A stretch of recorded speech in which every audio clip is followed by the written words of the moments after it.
ആഗ്രഹിക്കുന്ന ആ വലിയ പദ്ധതിയിൽ ജീവിക്കുവാൻ, ജയാളിയായി ജീവിക്കുവാൻ കർത്താവ് നമുക്ക് നൽകിയിരിക്കുന്ന വിലപ്പെട്ട ആയുസ്സിനായി നമുക്ക് കർത്താവിനെ സ്തുതിക്കാം. ഹല്ലേലൂയ. പ്രത്യേകിച്ച് കർത്താവിനാൽ ഒമാൻ എന്ന രാജ്യത്ത് സുഹാറിൽ കർത്താവ് എഴുന്നേൽപ്പിച്ച ഗ്ലോറിയസ് ഇൻ്റർനാഷണൽ ചർച്ചിനായി കർത്താവിനെ സ്തുതിക്കുന്നു. അതിനുവേണ്ടി കർത്താവ് എഴുന്നേൽപ്പിച്ച അനുഗ്രഹീതനായ അഭിഷക്തൻ പാസ്റ്റർ റെനി അവർക്കായി സ്തോത്രം ചെയ്യുന്നു. തൻ്റെ കുടുംബത്തിനായി സ്തോത്രം ചെയ്യുന്നു.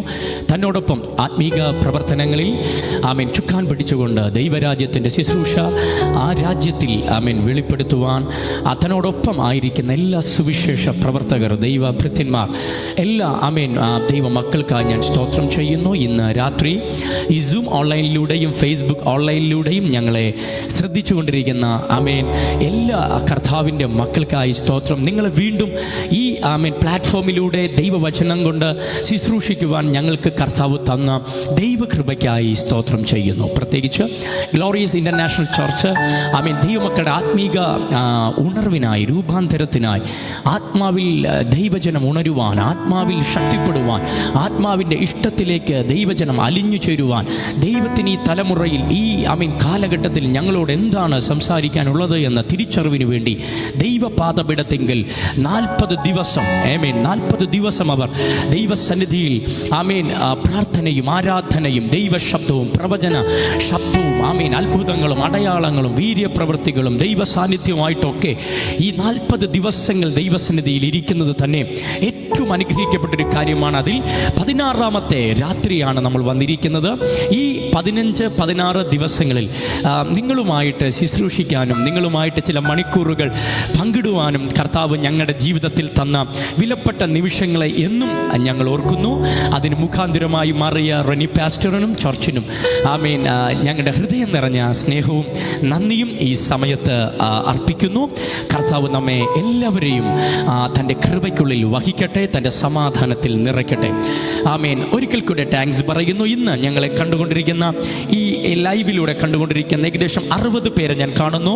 ഈ 60 പേരെയും ഈ ശുശ്രൂഷയിലേക്ക് സ്വാഗതം ചെയ്യുന്നു.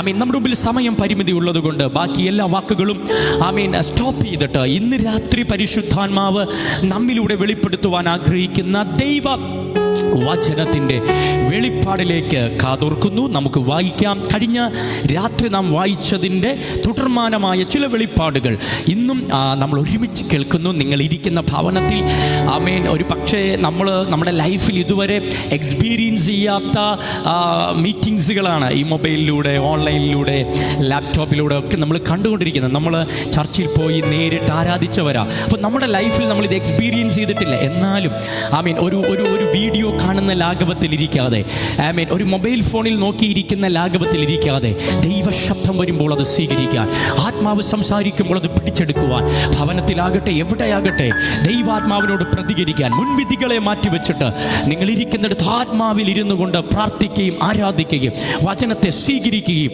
എല്ലാ സാഹചര്യങ്ങളെയും മറന്ന് ആയിരുന്നാൽ നിശ്ചയമായിട്ട് ഈ മീറ്റിങ്ങുകൾ നമുക്കൊരു അനുഗ്രഹമാകട്ടെ. വരും ദിവസങ്ങളിലും ശക്തന്മാരായ അഭിഷക്തന്മാർ ഈ പ്ലാറ്റ്ഫോമിലൂടെ ശുശ്രൂഷിക്കുന്നു. അതുകൊണ്ട് ഈ ശുശ്രൂഷകൾ നിങ്ങൾക്ക് വളരെ അനുഗ്രഹമായി തീരും എന്ന് ഞങ്ങൾ വിശ്വസിക്കുന്നു. ഇന്ന് രാത്രി നമുക്ക് വായിക്കാം വെളിപ്പാട് പുസ്തകം 3-ാം അധ്യായം അതിൻ്റെ 6ാമത്തെ വേദഭാഗം ഈ രാത്രി വായിക്കട്ടെ. വെളിപ്പാട് പുസ്തകം 3-ാം അധ്യായം അതിൻ്റെ 6ാമത് വേദഭാഗം. ആ ഭാഗം ഇങ്ങനെയാണ്: ആത്മാവ് സഭകളോട് പറയുന്നത് എന്തെന്ന് ചെവിയുള്ളവൻ കേൾക്കട്ടെ. ആത്മാവ് സഭകളോട് പറയുന്നത് ആമേൻ കേൾക്കാൻ കഴിയുന്നവർ, ശ്രദ്ധിക്കാൻ കഴിയുന്നവർ, ജീവനുള്ളവർ കേൾക്കട്ടെ. കാരണം ആത്മാവിന് സഭകളോട് ചിലത് പറയാനുണ്ട്. ഒരു നിമിഷം നമ്മുടെ കണ്ണുകളടയ്ക്കാം. അതേ സഹോദരങ്ങളെ, അഭിഷക്തന്മാരിലൂടെ ഈ ശബ്ദ വീജിയിലൂടെ പരിശുദ്ധാത്മാവിന് ഇന്ന് രാത്രി നിങ്ങളോട് ചിലത് സംസാരിക്കാനുണ്ട്. കണ്ണുകളടച്ചു ഒരുമിച്ച് നമുക്ക് പ്രാർത്ഥിക്കാൻ തുടങ്ങാം. അതെ, പരിശുദ്ധാത്മാവിന് എന്നോട് ചിലത് സംസാരിക്കാനുണ്ട്.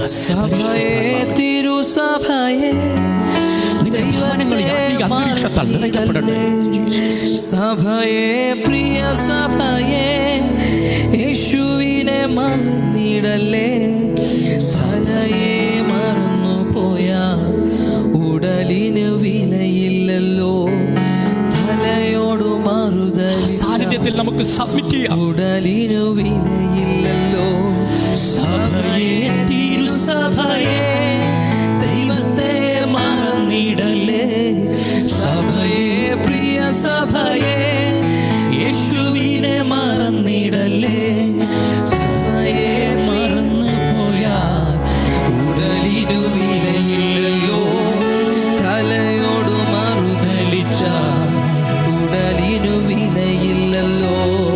തലയെ മറന്നു പോയാൽ ഉടലിനു വിലയില്ല. ഇന്ന് രാത്രി തലയോട് വെളിപ്പാട് പുസ്തകത്തിലൂടെ ആത്മാവ് നമ്മോട് പറയുന്നു, ഈ 2020 മറന്നിടല്ലേ പ്രശ്നസങ്കീർണമായ ഈ കാലത്തിൽ മരണവും ജീവനും മുഖത്തോട് മുഖം നോക്കി വെല്ലുവിളിക്കുന്ന ഈ സമയത്ത് സഭയെ മറന്നു ലോകം മുഴുവൻ വല്ലാത്ത പ്രതിസന്ധിയിലേക്ക് കടന്നു പോകുന്ന ഈ സെക്കൻഡുകളിൽ തലയോട് മറുതലി ദൈവത്തിന്റെ സഭയോട്, യേശുവിന്റെ ശരീരമായ സഭയോട്, യേശുവിൽ നിന്ന് ജനിക്കപ്പെട്ട സഭയോട് ആത്മാവായവന് ചിലത് സംസാരിക്കാറുണ്ട്.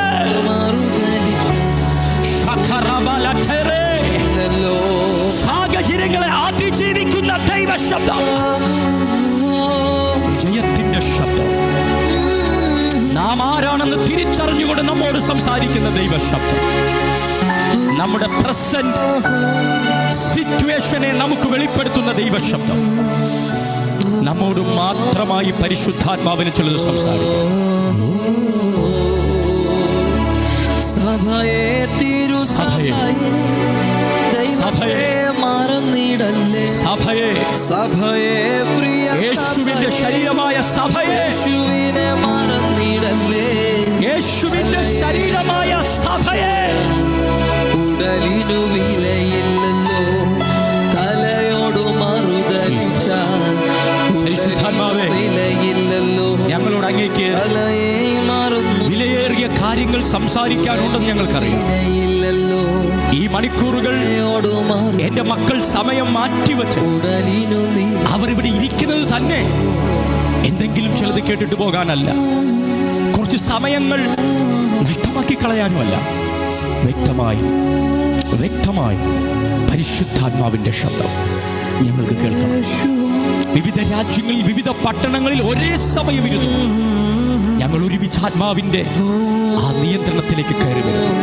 പത്മോസിന്റെ മരണ താഴ്വരയിൽ നിന്നുകൊണ്ട് ദൈവരാജ്യത്തിന്റെ വെളിപ്പാട് യോഹന്നാനോട് സംസാരിക്കാൻ പരിശുദ്ധാത്മാവിന് കഴിയുമെങ്കിൽ, സാഹചര്യങ്ങൾക്ക് അകത്ത് പ്രതിസന്ധിക്ക് നടുവിൽ ആത്മാവിന് വ്യക്തമായി യോഹന്നാന് വെളിപ്പെടുത്തി കൊടുക്കാൻ കഴിയുമെങ്കിൽ, ഇന്ന് രാത്രി ഞങ്ങളോട് അങ്ങേക്ക് സംസാരിക്കുവാൻ കഴിയും. അങ്ങേക്ക് ഞങ്ങളുടെ ലൈഫിൽ ചിലത് വെളിപ്പെടുത്തി തരുവാൻ കഴിയും. ഞങ്ങൾ ഒരുമിച്ച് പ്രാർത്ഥിക്കുന്നു യേശു ക്രിസ്തുവിൻ നാമത്തിൽ, ആമേൻ. Price you Jesus. കരങ്ങൾ ഉയർത്തി കർത്താവിനെ ഒന്ന് സ്തുതിച്ചേ. ഹല്ലേലൂയ. Thank you. കുടുംബങ്ങളായി ഓൾ ദ ഫാമിലീസ് ആയിരുന്നു കാണുന്നവർ, amen, thank you very much.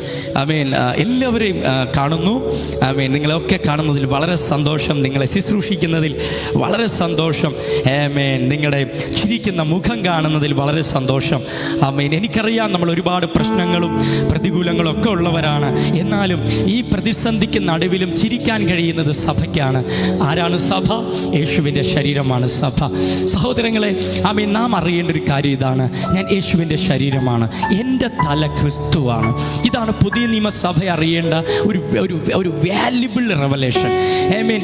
ഞാൻ പലരോടും ഈ ദിവസങ്ങളിൽ പറഞ്ഞത് ഇങ്ങനെയാണ്: നമ്മുടെ ചുറ്റുപാടിൽ അല്ലെങ്കിൽ നമ്മുടെ രാജ്യത്ത്, നമ്മൾ ചെല്ലുന്ന സ്ഥലത്ത്, നമ്മൾ ജോലി ചെയ്യുന്ന സ്ഥലത്ത്, നമ്മൾ യാത്ര ചെയ്യുന്ന സ്ഥലത്ത് എവിടെയൊക്കെ COVID-19 വൈറസ് ഉണ്ടെന്ന് നമുക്കറിയില്ല.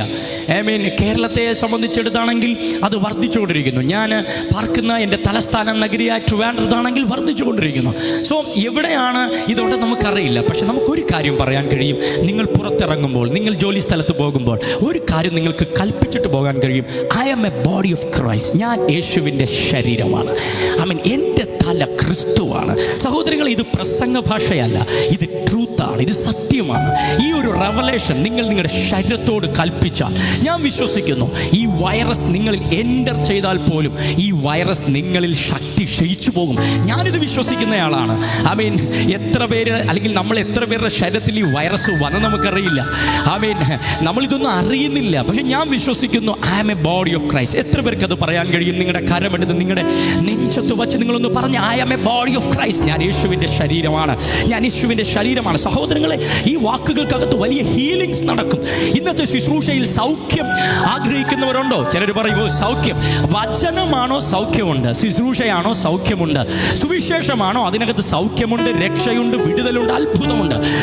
സാൽവേഷൻ ഒരു പാക്കേജാണ്. അങ്ങനെയാണെങ്കിൽ ഇന്ന് രാത്രി ആത്മാവ് പറയുന്നു, നിങ്ങൾ യേശുവിൻ്റെ ശരീരമാണെന്നും യേശുവാണ് നിങ്ങളുടെ ശിരസ്സെന്നുമുള്ള തിരിച്ചറിവ് നിങ്ങളുടെ ശരീരത്തിലെ രോഗത്തെ സൗഖ്യമാക്കാൻ ഈ വചനത്തിന് കഴിയും. സോ അങ്ങനെ രോഗികളായി ഭാരപ്പെടുന്ന ആരെങ്കിലും ഉണ്ടെങ്കിൽ, ഇപ്പോൾ എന്നെ കണ്ടുകൊണ്ടിരിക്കുന്നവരുണ്ടെങ്കിൽ ഇപ്പോൾ അത് പറഞ്ഞ് I am a body of Christ. ഞാൻ യേശുവിൻ്റെ ശരീരമാണ്, എൻ്റെ ശിരസ് കർത്താവ്. ഓക്കെ, ഇന്ന് നമ്മൾ വായിച്ചത് സഭയോടുള്ള പരിശുദ്ധാത്മാവിൻ്റെ ശബ്ദം. വെളിപ്പാട് പുസ്തകത്തിൽ പല സ്ഥലങ്ങളിലും ഈ വാക്ക് നിങ്ങൾക്ക് ഉദ്ധരിക്കപ്പെടുന്നത് കാണാൻ കഴിയും. ഏത് വാക്ക്? ആത്മാവ് സഭകളോട് പറയുന്നത് ചെവിയുള്ളവൻ കേൾക്കട്ടെ.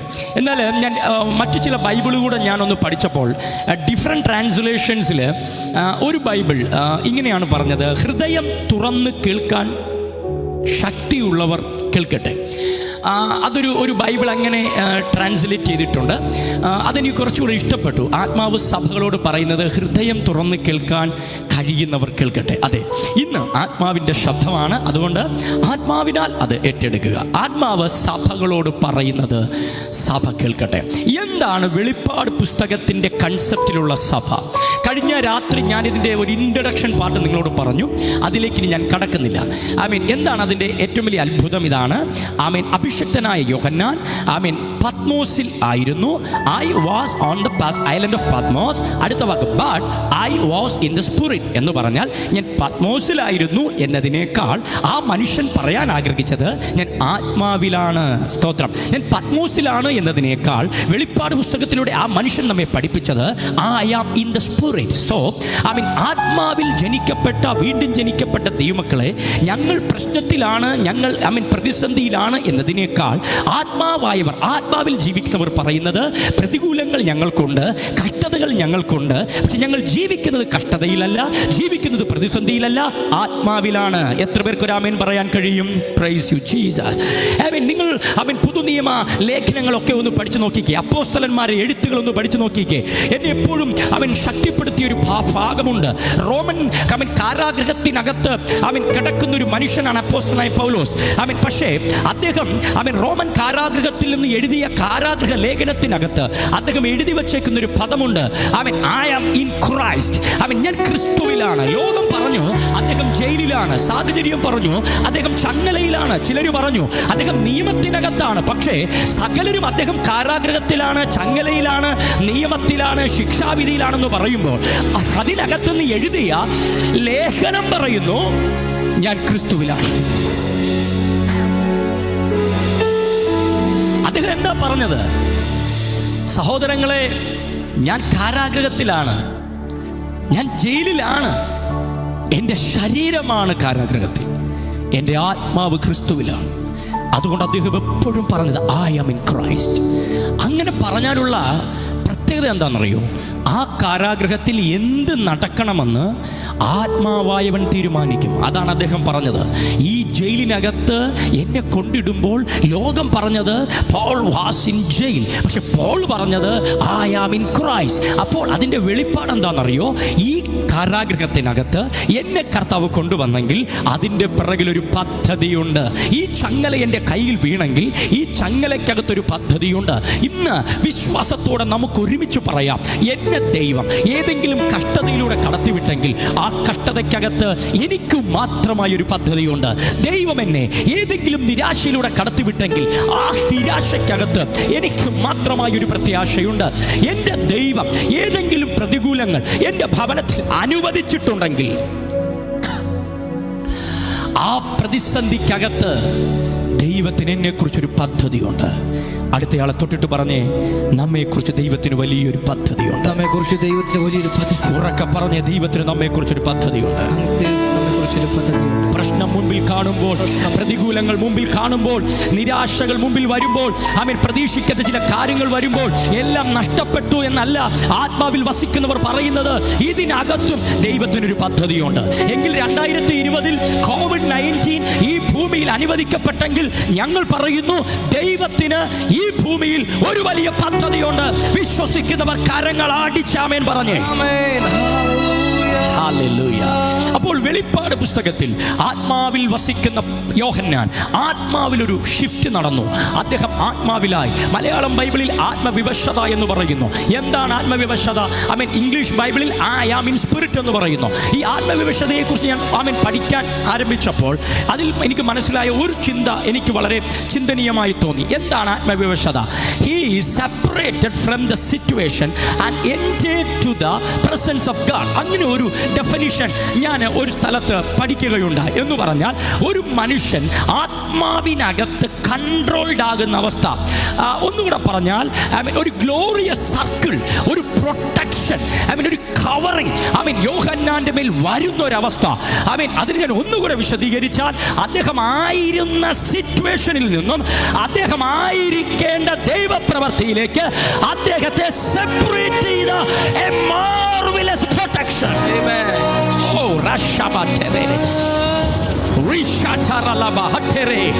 എന്താണ് പത്മോസിന്റെ താഴ്വരയിൽ ആത്മാവിന്റെ എൻകൗണ്ടിങ്? സാഹചര്യങ്ങൾ അദ്ദേഹത്തെ അവസാനിപ്പിക്കുമെന്ന് പറയുമ്പോൾ സാഹചര്യങ്ങളിൽ നിന്നും അദ്ദേഹത്തെ സെപ്പറേറ്റ് ചെയ്യുന്ന ഒരു ഗ്ലോറിയസ് കവറിംഗ്. നിങ്ങൾ ഇന്ന് രാത്രി ആഗ്രഹിക്കുന്നുണ്ടോ? എൻ്റെ മക്കളെ, എൻ്റെ പിതാക്കന്മാരെ, നിങ്ങളിത് ആഗ്രഹിക്കുന്നുണ്ടോ? എൻ്റെ സഹോദരിമാരെ, നിങ്ങളിത് ആഗ്രഹിക്കുന്നുണ്ടോ? എൻ്റെ ചെറുപ്പക്കാരെ, നിങ്ങളിത് ആഗ്രഹിക്കുന്നുണ്ടോ? പരിശുദ്ധാത്മാവിൻ്റെ പ്രത്യേകത, ഈ ഭൂമിയിൽ നീ ജീവിക്കുമ്പോൾ ഈ ഭൗമമണ്ഡലത്തിൻ്റെ പ്രതിസന്ധികൾക്ക് നിന്റെ ലൈഫിൽ എൻ്ററാകാൻ കഴിയാതെ, ലോകത്തിൻ്റെ പാപത്തിന് നിന്നിൽ എൻ്ററാകാൻ കഴിയാതെ, ലോകമോഹങ്ങൾക്ക് നിന്നിൽ എൻ്ററാകാൻ കഴിയാതെ നിന്നെ കവർ ചെയ്യുന്ന ഒരു പ്രൊട്ടക്ഷൻ ഉണ്ട്. ആ ഗ്ലോറിയസ് കവറിങ്, അത് ആത്മാവിൻ്റെ പ്രൊട്ടക്ഷനാണ്. ഇന്ന് ഞങ്ങളെ കണ്ടുകൊണ്ടിരിക്കുന്ന സകല കുടുംബങ്ങളിലും സകല മക്കളിലും ഈ സമയത്ത് ഈ പരിശുദ്ധാത്മാവിന്റെ കവറിംഗ് ഉണ്ടാകട്ടെ. ഓ ജീസസ്, തലമുറകളുടെ മേൽ ഇത് സംഭവിക്കട്ടെ. ഈ ലോകം പാപത്തിന്റെ കുത്തുകാഴ്ചയായി മാറിയാലും, ഈ ലോകത്തിൽ സകലിടത്തും പാപം വിഴുങ്ങിയാലും പാപത്തിന് തൊടാൻ കഴിയാത്തൊരു തലമുറ ഈ സമയത്ത് ജനിക്കപ്പെടട്ടെ. പാപത്തിന് എൻ്റർ ചെയ്യാൻ കഴിയാത്തൊരു തലമുറ, പാപശക്തികൾക്ക് എൻ്റർ ചെയ്യാൻ കഴിയാത്ത ഒരു ജനറേഷന് സഭ ജന്മം കൊടുക്കട്ടെ. ആ ജനറേഷന്റെ പ്രത്യേകത, they are covering with the presence of God. They are protected with the presence of God. They are entered into the presence of God.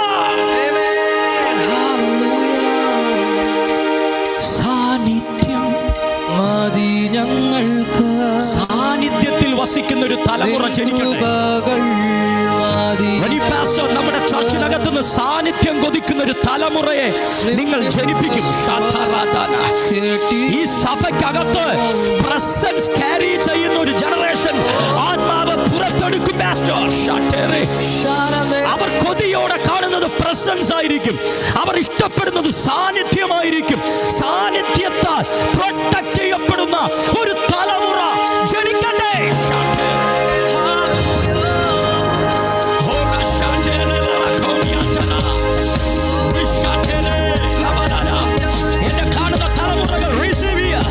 നീ പോകുന്നിടത്ത്, ചലിക്കുന്നിടത്ത്, പഠിക്കുന്നിടത്ത്, ജോലി ചെയ്യുന്നിടത്ത് നിന്നെ കവർ ചെയ്യുന്ന ഒരു സാന്നിധ്യം ഉണ്ടെന്ന്. നമ്മുടെ ആഗ്രഹമല്ലല്ലോ ദൈവത്തിൻ പദ്ധതികൾ, ദൈവത്തിൻ്റെ ആഗ്രഹമല്ലോ ഏറ്റവും നല്ല അനുഗ്രഹം. നമ്മുടെ ആഗ്രഹമല്ലല്ലോ ദൈവത്തിൻ പദ്ധതികൾ, ദൈവത്തിൻ പദ്ധതിയല്ലോ ഏറ്റവും നല്ല അനുഗ്രഹം. ഇന്ന് എന്നെ കാണുന്ന യുവതലമുറയോട് ഞാൻ പറയാം, അധികാരത്താൽ കവർ ചെയ്യപ്പെടുന്ന ഒരു തലമുറ അല്ല ഇനി ആവശ്യം. സമ്പന്നതയാൽ കവർ ചെയ്യപ്പെട്ട് നിൽക്കുന്ന ഒരു തലമുറയല്ല ദൈവപ്രവൃത്തിക്കായി ദൈവത്തിന് ആവശ്യം. സാന്നിധ്യത്താൽ കവർ ചെയ്യപ്പെട്ട് നിൽക്കുന്ന, ഇത് പറയുമ്പോൾ തന്നെ ഞാനത് ഫീൽ ചെയ്യുന്നുണ്ട്. ശാന്താരാധന. ഇതിനകത്ത് എന്നെ കാണുന്നവരെ ഏമേൻ, നിങ്ങൾ വിശ്വസിച്ചോ? സാന്നിധ്യത്താൽ കവർ ചെയ്യപ്പെടുന്ന ഒരു തലമുറ. അമ്മ, നിങ്ങളുടെ തലമുറയെ ഓർത്ത് നിങ്ങൾ കരയുന്നില്ലേ? മക്കളെ ഓർത്ത് കരയുന്നവരിവിടെ ഉണ്ടോ? തലമുറയെ ഓർത്ത് പ്രാർത്ഥിക്കുന്ന ഈ ഫാസ്റ്റിംഗ് പ്രയറിലെ നിങ്ങളുടെ മാറ്റർ തന്നെ നിങ്ങളുടെ തലമുറയാണ്. ജീസസ്, നിങ്ങൾ ഈ ഫാസ്റ്റിംഗ് പ്രയറിൽ പ്രാർത്ഥന എഴുതി വച്ചേക്കുന്നത് നിങ്ങളുടെ തലമുറയെക്കുറിച്ചാണ്. ഇന്ന് ഈ മകൻ നിങ്ങളോട് പറയാം, അമ്മ ആമേൻ, അപ്പ നിങ്ങളുടെ തലമുറ പരിശുദ്ധാത്മാവിനാൽ കവർ ചെയ്യപ്പെടാൻ പോകുന്നു. പരിശുദ്ധാത്മാവിനാൽ കവർ ചെയ്യപ്പെടാൻ പോകുന്നു. പരിശുദ്ധാത്മാവിനാൽ കവർ ചെയ്യപ്പെടുന്നവൻ പത്മോസിൽ ചെന്നാലും പത്മോസിന് അവനെ തൊടാൻ പറ്റില്ല, പത്മോസിന് അവനെ എൻട്രി ചെയ്യാൻ പറ്റത്തില്ല. അപ്പോൾ ആത്മാവിൻ്റെ കവറിങ്ങിനകത്ത് ആ മനുഷ്യൻ, ഞാൻ ഇന്നലെ പറഞ്ഞില്ലേ, 18 മണിക്കൂർ ആയുസില്ലാത്ത ഐലൻഡിൽ 18 മാസം ജീവിച്ചു. പവർഫുൾ അല്ലേ? അദ്ദേഹത്തിന് ആരും ഭക്ഷണം കൊടുത്തെന്ന് എനിക്കറിയില്ല. സത്യത്തിൽ ഞാനത് ചിന്തിച്ച് തന്നെ എനിക്ക് എൻ്റെ ലൈഫിനെ ബ്രേക്ക് ത്രൂ ചെയ്ത ഒരു ഇൻസിഡൻ്റാണ്. ഈ 18 മാസം ഇദ്ദേഹം എങ്ങനെ ജീവിച്ചു? ചരിത്രം പറയുന്നത് ഈ റോമൻ പടയാളികൾ ഇടയ്ക്ക് ഐലൻഡിൽ വരും. അങ്ങനെ ആരെങ്കിലും ജീവിച്ചിരിപ്പുണ്ടെങ്കിൽ പോലും അവര് ഐലൻഡിൽ വെച്ച് അയാളെ കൊന്നുകളയും. പക്ഷെ 18 മാസം ഈ മനുഷ്യൻ ജീവിച്ചു. അതാണ് ബൈബിൾ പറയുന്നത്. ആത്മാവിൽ നമുക്ക് ജീവിക്കാൻ കഴിയും, ആത്മാവിൽ ജീവിക്കാൻ കഴിയും, ദൈവരാജ്യത്തിൽ ജീവിക്കാൻ കഴിയും. എനിക്കറിയില്ല അതെങ്ങനെ ജീവിച്ചെന്ന്, പക്ഷെ ഒന്നെനിക്കറിയാം, ദൈവം അദ്ദേഹത്തോട് പറയേണ്ട കാര്യം പറഞ്ഞു തീർന്നപ്പോൾ, ദൈവം വെളിപ്പെടുത്തി കൊടുക്കേണ്ട കാര്യം വെളിപ്പെടുത്തി കഴിഞ്ഞപ്പോൾ, ഏത് കപ്പൽ അദ്ദേഹത്തെ നാട് കടത്തിയോ അതേ കപ്പൽ അദ്ദേഹത്തെ തിരിച്ചു കൊണ്ടുപോയി. ജീസസ്, വിശ്വസിക്കൂ, വിശ്വസിക്കൂ. ആരാൽ നീ തള്ളപ്പെട്ടു പോയോ, ആരിലൂടെ നീ തള്ളപ്പെട്ടു പോയോ, ആരുടെ വാക്കുകളാൽ നീ വേദനിക്കപ്പെട്ടു പോയോ, അവിടേക്ക് നിനക്കൊരു തിരിച്ചുവരവുണ്ട്. ആര് നിന്നെ തിരികെ കൊണ്ടുവരും? പരിശുദ്ധാത്മാവ് നിന്നെ തിരികെ കൊണ്ടുവരും. വിശ്വാസത്തോടെ ആമേൻ പറഞ്ഞ് സ്വീകരിച്ചേ. തള്ളപ്പെട്ടു പോയ, തിരസ്കരിക്കപ്പെട്ടു പോയവരുണ്ടോ? ഇനി എനിക്ക് എങ്ങനെ തിരിച്ചു വരാൻ കഴിയും? ഇനി എനിക്കൊരു മടങ്ങി വരവുണ്ടോ? എനിക്കിനി ഒരു തിരിച്ചു വരവുണ്ടോ എന്ന് ചോദിക്കുന്ന നിങ്ങളോട് എൻ്റെ വാക്ക് ഇത്രേ ഉള്ളൂ. ആത്മാവിന് നിങ്ങളിൽ പ്രവർത്തിക്കേണ്ട പ്രവൃത്തി പൂർത്തിയായാൽ നിങ്ങൾ ടെൻസ്ഡ് ആകണ്ട. നിങ്ങളെ തേടി ആ കപ്പൽ വരും. ഡൊമീഷ്യനെ നാട് കടത്തി, ഡൊമീഷ്യനെ നാട് നീക്കി നേർവ എന്ന ചക്രവർത്തിയെ കൊണ്ടുവന്നിട്ട് യോഹന്നാനെ തിരികെ കൊണ്ടുപോയി. ഒരു സ്തോത്രം പറഞ്ഞോ? ഈ പദം പറയുമ്പോൾ തന്നെ പ്രവചനാത്മാവിൽ ആത്മാവ് പറയുന്നു, ഇതുപോലെ ചിലതിനെ നീക്കിയിട്ട് ദൈവം നിനക്കു വേണ്ടി ചില ചാൻസുകൾ ഓപ്പൺ ചെയ്യുന്ന മീറ്റിംഗ് ആണിത്. ഒരു ചാൻസും ഇല്ലാത്തടത്ത് കർത്താവ് പറയുന്നു, പ്രാർത്ഥിക്കുന്ന ആത്മാവിൽ ജീവിക്കുന്ന താങ്കൾക്ക് വേണ്ടി ഒരു ചാൻസ് ഉണ്ട്. ഒരു കപ്പൽ താങ്കളെ നാട് കടത്തിയാൽ അടുത്ത കപ്പൽ താങ്കളെ തിരിച്ചു കൊണ്ടുവരും. വിശ്വാസത്തോടെ ഒരുമിച്ച് അതൊന്ന് പ്രഖ്യാപിക്ക്. അതെ, നമ്മെ തകർച്ചയിലേക്ക് വിടാൻ, നമ്മെ തിരസ്കരിക്കാൻ, നാം ഇപ്പോൾ അനുഭവിക്കുന്ന പ്രതികൂലം നമ്മിലേക്ക് വന്നെങ്കിൽ ഇതിൽ നിന്ന് നമ്മെ തിരിച്ചു കൊണ്ടുവരുന്ന ഒരു ദൈവ പ്രവൃത്തിയിൽ ഞാൻ വിശ്വസിക്കുന്നു. വിശ്വാസത്തോടെ ആമേൻ പറഞ്ഞ. അപ്പോൾ ആത്മാവിൽ ഐക്യമത്യപ്പെട്ട് ജീവിച്ച യോഹന്നാൻ വെളിപ്പാട് പുസ്തകത്തിൽ സഭയെക്കുറിച്ചുള്ള വെളിപ്പാട് കാണുന്നു. സഭയെക്കുറിച്ചുള്ള വെളിപ്പാട്, സഭയെക്കുറിച്ച് ലേഖനങ്ങൾ പറയുന്നുണ്ട്. യേശുവിൻ്റെ ശരീരമാണ് സഭ. ആമേൻ. ഇങ്ങനെ വിശ്വാസികളുടെ കൂട്ടമാണ് സഭ. സഭയെക്കുറിച്ച് ഒരുപാട് മർമ്മങ്ങൾ പല അപ്പോസ്തലന്മാരും വെളിപ്പെടുത്തുമ്പോൾ തന്നെ പത്മോസിൽ വച്ച് യോഹന്നാൻ കണ്ട ഒരു വെളിപ്പാടുണ്ട്. യോഹന്നാൻ കണ്ട വെളിപ്പാടെന്ന് പറയുന്നതിനേക്കാൾ യേശു ക്രിസ്തു വെളിപ്പെടുത്തി കൊടുത്ത വെളിപ്പാട് എന്ന് പറഞ്ഞാൽ, ദൈവം സഭയെ എങ്ങനെ കാണുന്നുവോ അങ്ങനെ യോഹന്നാന് ദൈവം വെളിപ്പെടുത്തി കാണിച്ചു. ആ പദം ഒന്ന് ശ്രദ്ധിക്കണം. യോഹന്നാൻ പത്മോസിൽ കണ്ട കാഴ്ച, സഭയെക്കുറിച്ചുള്ള മർമ്മം, ദൈവം എങ്ങനെയാണ് സഭയെ കാണുന്നത് അങ്ങനെ യോഹന്നാനെ ദൈവം കാണിച്ചു കൊടുത്തു. ഒരു കാര്യം ഞാൻ പറയട്ടെ, ദൈവമക്കളെ, നമ്മളെല്ലാം ദൈവം ആഗ്രഹിക്കുന്നത് നമ്മളെല്ലാം ക്രിസ്തുവിൽ വളരണമെന്നാണ്, സ്പിരിച്വൽ മെച്യൂരിറ്റിയിൽ വളരണമെന്നാണ്. എന്ന് പറഞ്ഞാൽ രക്ഷിക്കപ്പെട്ട് 10, 15, 25 വർഷമായിട്ട് ഇന്നും കുഞ്ഞുങ്ങളെപ്പോലെ ജീവിക്കുന്ന വിശ്വാസികളുണ്ട്. അവരെന്നും പാസ്റ്റർമാർക്ക് തലവേദനയാണ്. എൻ്റെ ഭാഷയിൽ ഞാൻ പറഞ്ഞാൽ ഈ LKGയിലൊക്കെ കൊണ്ടിരുത്തുന്ന പിള്ളേരെ പോലെ, ഒന്ന് കണ്ണ് തെറ്റിയാൽ അപ്പുറത്തവനുമായിട്ട് അടിയാവും, ഒന്ന് കണ്ണ് തെറ്റിയാൽ അപ്പുറത്തവൻ്റെ ടോയ്സ് ഇപ്പുറത്തവൻ അടിച്ചു മാറ്റും, ഒന്ന് കണ്ണ് തെറ്റിയാൽ അവിടെ അങ്ങോട്ടും ഇങ്ങോട്ട് അടിയാ. ഇങ്ങനെ പ്രായമുണ്ടെങ്കിൽ അല്ലെങ്കിലും ആത്മീയ പക്വതയില്ലാത്ത ഒരുപാട് പേര് പല സ്ഥലങ്ങളിലും സഭകളിലും ഉണ്ട്. അവർ സഭയ്ക്കെന്നും തലവേദന സൃഷ്ടിച്ചുകൊണ്ടിരിക്കുക. അപ്പോൾ കർത്താവ് ആഗ്രഹിക്കുന്നത് എങ്ങനെയാണെന്നറിയോ? നിങ്ങൾ 10 വർഷമായിട്ട് ആരാധിക്കുന്നു, 25 വർഷമായിട്ട് ആരാധിക്കുന്നു, അല്ലെങ്കിൽ ഞാൻ വർഷങ്ങളായിട്ട് ഇതിലാണ് എന്നതിലല്ല. നിങ്ങളുടെ ലൈഫിൽ സ്പിരിച്വൽ മെച്യൂരിറ്റി ഉണ്ടോ എന്നാണ് കർത്താവ് എപ്പോഴും നോക്കുന്നത്. നിങ്ങൾ ക്രിസ്തുവിൽ വളരുന്നു എന്നാണ്. അതുകൊണ്ടാണ് വലിയ പാരമ്പര്യമുള്ള സഭയെപ്പോലും അപ്പോസ്തലൻ കുഞ്ഞുങ്ങളെ എന്ന് വിളിച്ചു. എന്തുകൊണ്ടെന്നറിയാമോ? അവർക്ക് മെച്യൂരിറ്റി വന്നിട്ടില്ല. ഇന്ന് എന്നെ കാണുന്ന ആരെങ്കിലും ഉണ്ടോ മെച്യൂരിറ്റി ഇല്ലാത്ത? ഈ ദിവസങ്ങളിൽ പ്രാർത്ഥിക്കുക ഒരു സ്പിരിച്വൽ മെച്യൂരിറ്റിക്ക് വേണ്ടി. ഞാൻ പറഞ്ഞു വന്നത് ഇതാണ്, ഒരു വ്യക്തിയിൽ ആത്മീക പക്വത ഉണ്ടാകുമ്പോൾ ആ വ്യക്തിയുടെ ജീവിതത്തിൽ വരുന്ന മാറ്റം എന്താണ്? എന്താണ് സ്പിരിച്വൽ മെച്യൂരിറ്റിയുടെ മാനദണ്ഡം? എന്നെ ശ്രദ്ധിക്കൂ. സ്പിരിച്വൽ മെച്യൂരിറ്റിയുടെ മാനദണ്ഡം ആത്മീക ഒരു ആത്മീകമായ മെച്യൂരിറ്റി ഒരു വ്യക്തിയിൽ പക്വത വരുമ്പോൾ എന്താണ്? ആത്മീയ പക്വത വരുമ്പോൾ ആ വ്യക്തി പിന്നെ ആരോടും മിണ്ടത്തില്ല. അല്ലെങ്കിൽ അങ്ങനെ ചിലരുണ്ട്, ആത്മീയ പക്വത കാണിക്കുന്ന ചിലരുണ്ടെന്ന് പറഞ്ഞാൽ, ഇപ്പോൾ ഞാനങ്ങ് പറയാണ്, നമ്മളെ മുമ്പിൽ കാണുമ്പോൾ തന്നെ അവർ പ്രൈസ്തലോട് പറയുമ്പോൾ പോലും അതിനൊരു ബേസ് സൗണ്ടാണ്. സ്തോത്രം. അങ്ങനെ പറയത്തുള്ളൂ. അതെന്താണെന്നറിയോ? ആത്മീയ പക്വത അഭിനയിക്കുന്നതാണ്. പിന്നെ നമ്മളെ കാണുമ്പോൾ ഇതൊന്നുമല്ല ആത്മീയ പക്വത. ഇപ്പം ഞാൻ ഒരാളെ കാണുമ്പോൾ പ്രൈസ്തലോട് എന്തുകൊണ്ട് ബ്രദറെ വിശേഷം, ഇതൊന്നുമല്ല ആത്മീയ പക്വത. സ്തോത്രം. പലരും ഇങ്ങനെയൊക്കെയാണ് ആത്മീയ പക്വതയെ കാണുന്നത്. പിന്നെ 3 പേര് അവിടെ ഇരുന്നൊരു കാര്യം പറയുമ്പോൾ 4-മൻ അവിടെ ഇരുന്നിട്ട് അവരുമായിട്ട് യാതൊരു ബന്ധവും നിൽക്കത്തില്ല എന്ന് പറഞ്ഞാൽ പറയും ഞാൻ വലിയ ആത്മീയ പക്വതയാണ്. ഇതൊന്നും അല്ല ആത്മീയ പക്വത.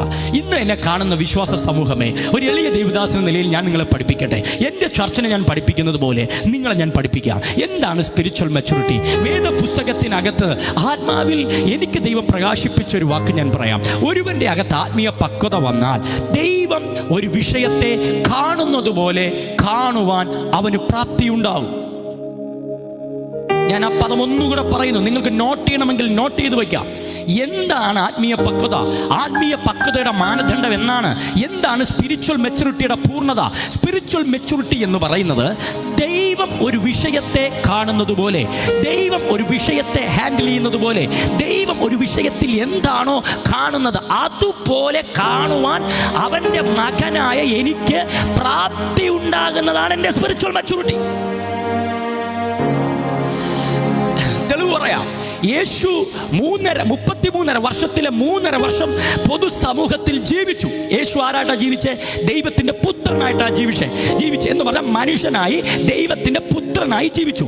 യേശു ജീവിച്ചപ്പോൾ യേശു അവസാനത്തെ 3.5 വർഷം യേശുവിന്റെ മുമ്പിൽ വന്ന പ്രശ്നങ്ങൾ എത്ര വലുതാ, പ്രതികൂലങ്ങൾ എത്ര വലുതാ, അവഗണനകൾ എത്ര വലുതാ, അപവാദങ്ങൾ എത്ര വലുതാ, പ്രതിസന്ധികൾ എത്ര വലുതാ, ഒറ്റപ്പെടൽ എത്ര വലുതാ. യേശു അനുഭവിച്ച പോലെ കഷ്ടത ആരെങ്കിലും അനുഭവിച്ചോ? യേശു അനുഭവിച്ചതുപോലെ തിരസ്കരണം ആരെങ്കിലും അനുഭവിച്ചോ? യേശു അനുഭവിച്ചതുപോലെ അപവാദം ആരെങ്കിലും അനുഭവിച്ചോ? പക്ഷെ നിങ്ങൾ അവിടെ കണ്ടോ, യേശു സകലത്തെയും കവർ ചെയ്തത്, യേശു സകലത്തെ അതിജീവിച്ചത് പിതാവ് എങ്ങനെയാണോ ആ വിഷയത്തെ കാണുന്നത്. അതുകൊണ്ടാണ് അദ്ദേഹം എപ്പോഴും പറയുന്നത്, ഒരു അത്ഭുതം ചെയ്യുമ്പോൾ അദ്ദേഹം എന്താ പറഞ്ഞേ? ഇത് ഞാൻ ചെയ്യുന്നതല്ല, പിതാവിന്റെ ഇഷ്ടമാണ്, ഇത് പിതാവിന്റെ ആഗ്രഹമാണ്, ഇത് പിതാവിന്റെ ആഗ്രഹമാണ്, ഞാൻ ചെയ്യുന്നത് പിതാവിന്റെ ഇഷ്ടമാണ്, എന്നെ കണ്ടവൻ പിതാവിനെ കണ്ടിരിക്കുന്നു. നമ്മളൊക്കെ ആണെങ്കിൽ 1ാമത്തെ അപവാദം കേൾക്കുമ്പോൾ തന്നെ മിനിസ്ട്രിയൊക്കെ നമ്മൾ പൂട്ടിക്കെട്ടും. യേശു കേട്ടതുപോലെ ഒരു അപവാദമൊക്കെ നമ്മൾ കേട്ടിരുന്നെങ്കിൽ നമ്മൾ എന്നേ ഇതൊക്കെ അവസാനിപ്പിച്ചേനെ. യേശു ദൈവപുത്രനാണെന്ന് തെളിയിക്കും തോറും അവർ യേശുവിനെ അവഗണിക്കുകയായിരുന്നു. എന്നിട്ട് എവിടെയെങ്കിലും യേശു പോയിരുന്ന് കരഞ്ഞെന്ന് നിങ്ങൾ വായിച്ചിട്ടുണ്ടോ? യേശു പറയാം, ഇനി ഞാൻ മിനിസ്റ്റർ ചെയ്യുന്നില്ല, ഇനി ഞാൻ നിർത്തി. ഇല്ല, അവിടെ എല്ലാം യേശു കവർ ചെയ്തു. എങ്ങനെയാണെന്നറിയോ? ഒരു സ്ഥലത്ത് യേശു ഒരു അത്ഭുതം ചെയ്യുമ്പോൾ പരീശന്മാരും ന്യായശാസ്ത്രിമാരും വന്ന് യേശുവിനെ അവഗണിക്കുമ്പോഴും അടുത്ത സ്ഥലത്ത് യേശു കാണുന്നത് ചുങ്കക്കാരെയും പാപികളെയും പരീശന്മാർ കണ്ടത് എങ്ങനെയാണെന്നറിയാമോ? നരകം വരുമ്പോൾ, അല്ലെങ്കിൽ നരകത്തിനകത്ത് കത്തുന്ന തീയെ ആളിക്കത്തിക്കുവാൻ ദൈവം സൃഷ്ടിച്ച വിറക് കഷ്ണങ്ങളാണ് ഇവിടുത്തെ ചുങ്കക്കാരും നികുതി പിരിവുകാരും പാപികളും എന്നാണ് അവിടുത്തെ പരീശന്മാർ പ്രസംഗിച്ചുകൊണ്ടിരുന്നത്. ഒന്നുകൂടെ പറയാം, യേശു ഈ ഭൂമിയിൽ ജീവിച്ച കാലഘട്ടത്തിൽ യഹൂദ നാട്ടിലെ പ്രസംഗം എന്തായിരുന്നെന്നറിയോ? ചുങ്കക്കാരും പാപികളും നരകത്തിന്റെ തീയെ ആളിക്കത്തിക്കുവാൻ ദൈവം സൃഷ്ടിച്ച വിറക് കഷ്ണങ്ങൾ എന്നാണ് അവർ കണ്ട കാഴ്ചപ്പാട്. എന്റെ പ്രസംഗ ഭാഷയിൽ പറഞ്ഞാൽ പറഞ്ഞാൽ ചുങ്കക്കാരനും പാപിയെയും ന്യായശാസ്ത്രിയും പരീശന്റെയും കണ്ണിലൂടെ കണ്ടാൽ കത്താനിരിക്കുന്ന വിറക് കഷ്ണമാണെങ്കിൽ ദൈവത്തിന്റെ പുത്രനായ ക്രിസ്തു ഈ ഭൂമിയിൽ ഇറങ്ങി വന്ന് ആ ചുങ്കക്കാരനെയും പാപിയെയും കണ്ടപ്പോൾ അവന്റെ കാഴ്ചപ്പാടിൽ അവർ കത്താനിരിക്കുന്ന വിറക് കഷ്ണങ്ങളല്ല, അപ്പന്റെ മാർവിടത്തിൽ ചേർന്നിരിക്കുന്ന ദൈവത്തിന്റെ പുത്രന്മാരായി യേശു കണ്ടതുകൊണ്ടാണ് അവൻ അവരെ സ്വീകരിച്ചത്. കാഴ്ചപ്പാടുകളെ മാറ്റുന്ന ജീവിതം വരട്ടെ, കാഴ്ചപ്പാടുകളെ മാറ്റുന്നൊരു ലൈഫ് ഉണ്ടാകട്ടെ. ആത്മാവിന്റെ ഇഷ്ടമറിയാൻ തയ്യാറാകുക. ദൈവം കാണുന്നത് പോലെ കാണാൻ, ദൈവം ദർശിക്കുന്നത് പോലെ ദർശിക്കാൻ, ദൈവത്തിന്റെ ഇഷ്ടമറിയാൻ. ഒരു വ്യക്തിയിൽ ദൈവഹിതം എന്താണ്, ഈ വിഷയത്തിൽ ദൈവഹിതം എന്താണ്, ഇത് കാണാൻ എനിക്ക് പ്രാപ്തി വരുന്നതാണ് എന്റെ പക്വത. അതിന് പ്രായം ഒരു വിഷയമല്ല, അതിന് പാരമ്പര്യം ഒരു വിഷയമല്ല. അതിന്റെ വിഷയം നിനക്ക് ഈ പക്വത തരുന്നത് പ്രായമല്ല, ഇത്ര വർഷക്കണക്കല്ല. ഈ പക്വത എന്നിൽ ബിൽഡ് ചെയ്യുന്നത് പരിശുദ്ധ റൂഹായാണ്, ആത്മാവാണ്. എത്രത്തോളം ആത്മാവിനെ അനുവദിക്കുന്നുവോ അത്രത്തോളം ആത്മാവിന്റെ ഇഷ്ടത്തെ അറിയുവാൻ, ജീവിക്കുവാൻ ഒരു വ്യക്തി പ്രാപ്തനായി മാറുന്നതാണ് ക്രിസ്തീയ ജീവിതത്തിന്റെ വിജയം. സ്തോത്രം. പല പ്രശ്നങ്ങളിലും നമ്മൾ തോറ്റുപോയത് ദൈവം ആ വിഷയത്തിൽ എന്താണ് കണ്ടത് എന്ന് നമുക്ക് കാണാൻ കഴിഞ്ഞില്ല. പലതിൻ്റെയും മുമ്പിൽ നമ്മൾ വീണുപോയത് ആ വിഷയത്തിനകത്ത് ദൈവത്തിൻ്റെ പദ്ധതി എന്താണെന്ന് കാണുവാൻ നമുക്ക് കഴിഞ്ഞില്ല. യേശുവിൻ്റെ മുമ്പിൽ വന്ന ക്രൂശിനെ അവൻ സഹിച്ചു, അപവാദങ്ങളെ അവൻ സഹിച്ചു. എന്തുകൊണ്ട് സഹിച്ചു?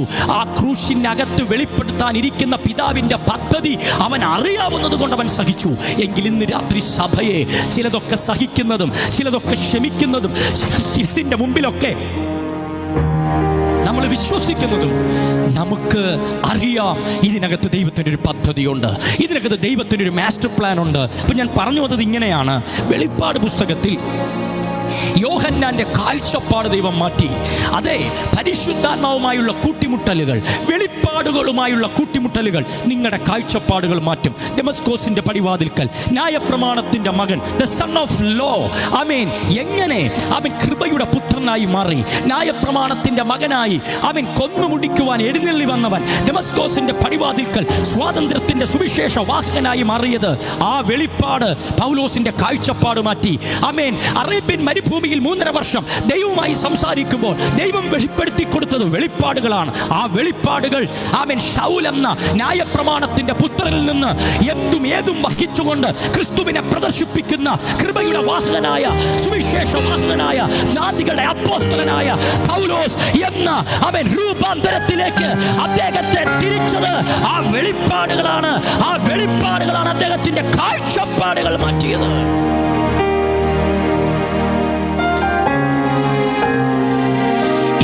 പ്രാർത്ഥനകളിൽ ദൈവത്തിന് ചിലത് പ്രാപിക്കാൻ, ദൈവത്തിന് ചിലത് പ്രാപിക്കാൻ വെളിപ്പാടുകൾ നമ്മുടെ കാഴ്ചപ്പാടുകൾ മാറ്റും.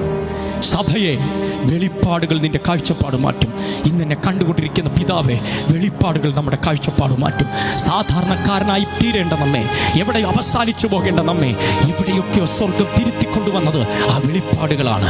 സോ ദൈവം കാണുന്നത് പോലെ കാണാൻ, ദൈവം അറിയുന്നത് പോലെ അറിയാൻ, ദൈവ ഇഷ്ടമറിയാൻ, യേശുവിൻ്റെ ഇഷ്ടമറിയാൻ, യേശുവിൻ്റെ കൺസെപ്റ്റിൽ ജീവിക്കാൻ, ഈ കാര്യങ്ങളിൽ യേശു എന്താണ് കാണുന്നത് അങ്ങനെ കാണുവാൻ നമുക്ക് പ്രാപ്തി ഉണ്ടാകട്ടെ.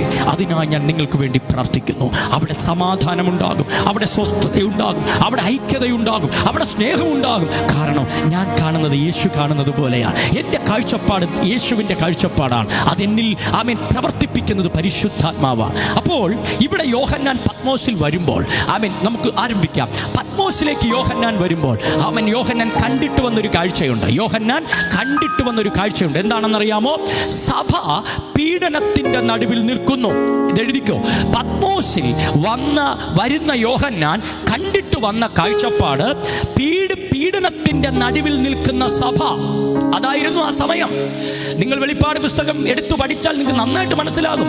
പീഡനത്തിന്റെ നടുവിൽ നിൽക്കുന്ന സഭ. സീസർമാരുടെ ഭരണത്തിനകത്ത് സഭ വളരെ വേദന സഹിച്ച് ആയിരങ്ങൾ വധിക്കപ്പെട്ട് സഭ തകർക്കപ്പെട്ട് നിൽക്കുന്ന ഒരു സമയം. അപ്പൊ യോഹന്നാൻ അപ്പോസ്തലൻ പത്മോസിൽ വരുമ്പോൾ കണ്ടിട്ട് വന്നത് പീഡനത്തിന്റെ നടുവിൽ നിൽക്കുന്ന സഭയാ. എന്നാൽ ആത്മാവിൽ അദ്ദേഹം പത്മോസിൽ വെച്ച് കണ്ടത് എന്താണെന്നറിയാമോ? ഒരു കാഹളത്തിനൊത്ത ശബ്ദം കേട്ടു. ആ ശബ്ദം അദ്ദേഹത്തെ ടേൺ ചെയ്യിച്ചു. അദ്ദേഹം തിരിഞ്ഞു. ഏത് തിരിവ്? അതൊരു ഫിസിക്കൽ ടേണിംഗ് അല്ല, ആസ് എ സ്പിരിച്വൽ ടേണിംഗ്. ആത്മാവിൽ അദ്ദേഹം തിരിഞ്ഞപ്പോൾ അദ്ദേഹം ഒരു കാഴ്ച കണ്ടു. എന്ത് കാഴ്ച? ആമേൻ. പ്രകാശിച്ചു നിൽക്കുന്ന 7 വിളക്കുകൾ. ആ വിളക്കുകൾക്ക് നടുവിൽ നിലയങ്കി ധരിച്ചു നിൽക്കുന്ന ക്രിസ്തുവിനെ, മനുഷ്യപുത്രനോട് സദൃശനായവനെ അദ്ദേഹം കണ്ടു. Praise Lord. എന്ന് പറഞ്ഞാൽ അപ്പോസ്തലൻ കണ്ടിട്ട് വന്നത് പീഡനത്തിന്റെ നടുവിൽ നിൽക്കുന്ന സഭയാണ്. പക്ഷെ പത്മോസിൽ ആത്മാവ് അദ്ദേഹത്തിന്റെ കാഴ്ചപ്പാട് മാറ്റിയപ്പോൾ അദ്ദേഹം കണ്ടത് തകർന്നു നിൽക്കുന്ന സഭയല്ല, നിലവിളിച്ച് നിൽക്കുന്ന സഭയല്ല, ആമേൻ, ഡൊമീഷ്യൻ സീസറിന്റെ ഭരണത്തിന് കീഴിൽ നെട്ടോട്ടമോടുന്ന സഭയല്ല. അദ്ദേഹം കണ്ണു തുറന്നു. ആത്മാവിന്റെ കണ്ണു തുറന്നപ്പോൾ കണ്ടത്, ആമേൻ, നിലവിളകുകൾക്ക്, ആമേൻ, കത്തി ജ്വലിച്ചു നിൽക്കുന്ന 7 വിളക്ക് തണ്ടുകളാണ് അദ്ദേഹം കണ്ടത്. ഇന്ന് രാത്രി എന്നെ കാണുന്ന പ്രിയരെ, സമൂഹം കണ്ടത് തകർന്നു നിൽക്കുന്ന സഭയാ. ഡൊമീഷ്യൻ കണ്ടത് വേദനിക്കുന്ന സഭയാ. സാഹചര്യങ്ങൾ കണ്ടത് പീഡനം ഏറ്റുവാങ്ങുന്ന സഭയാ.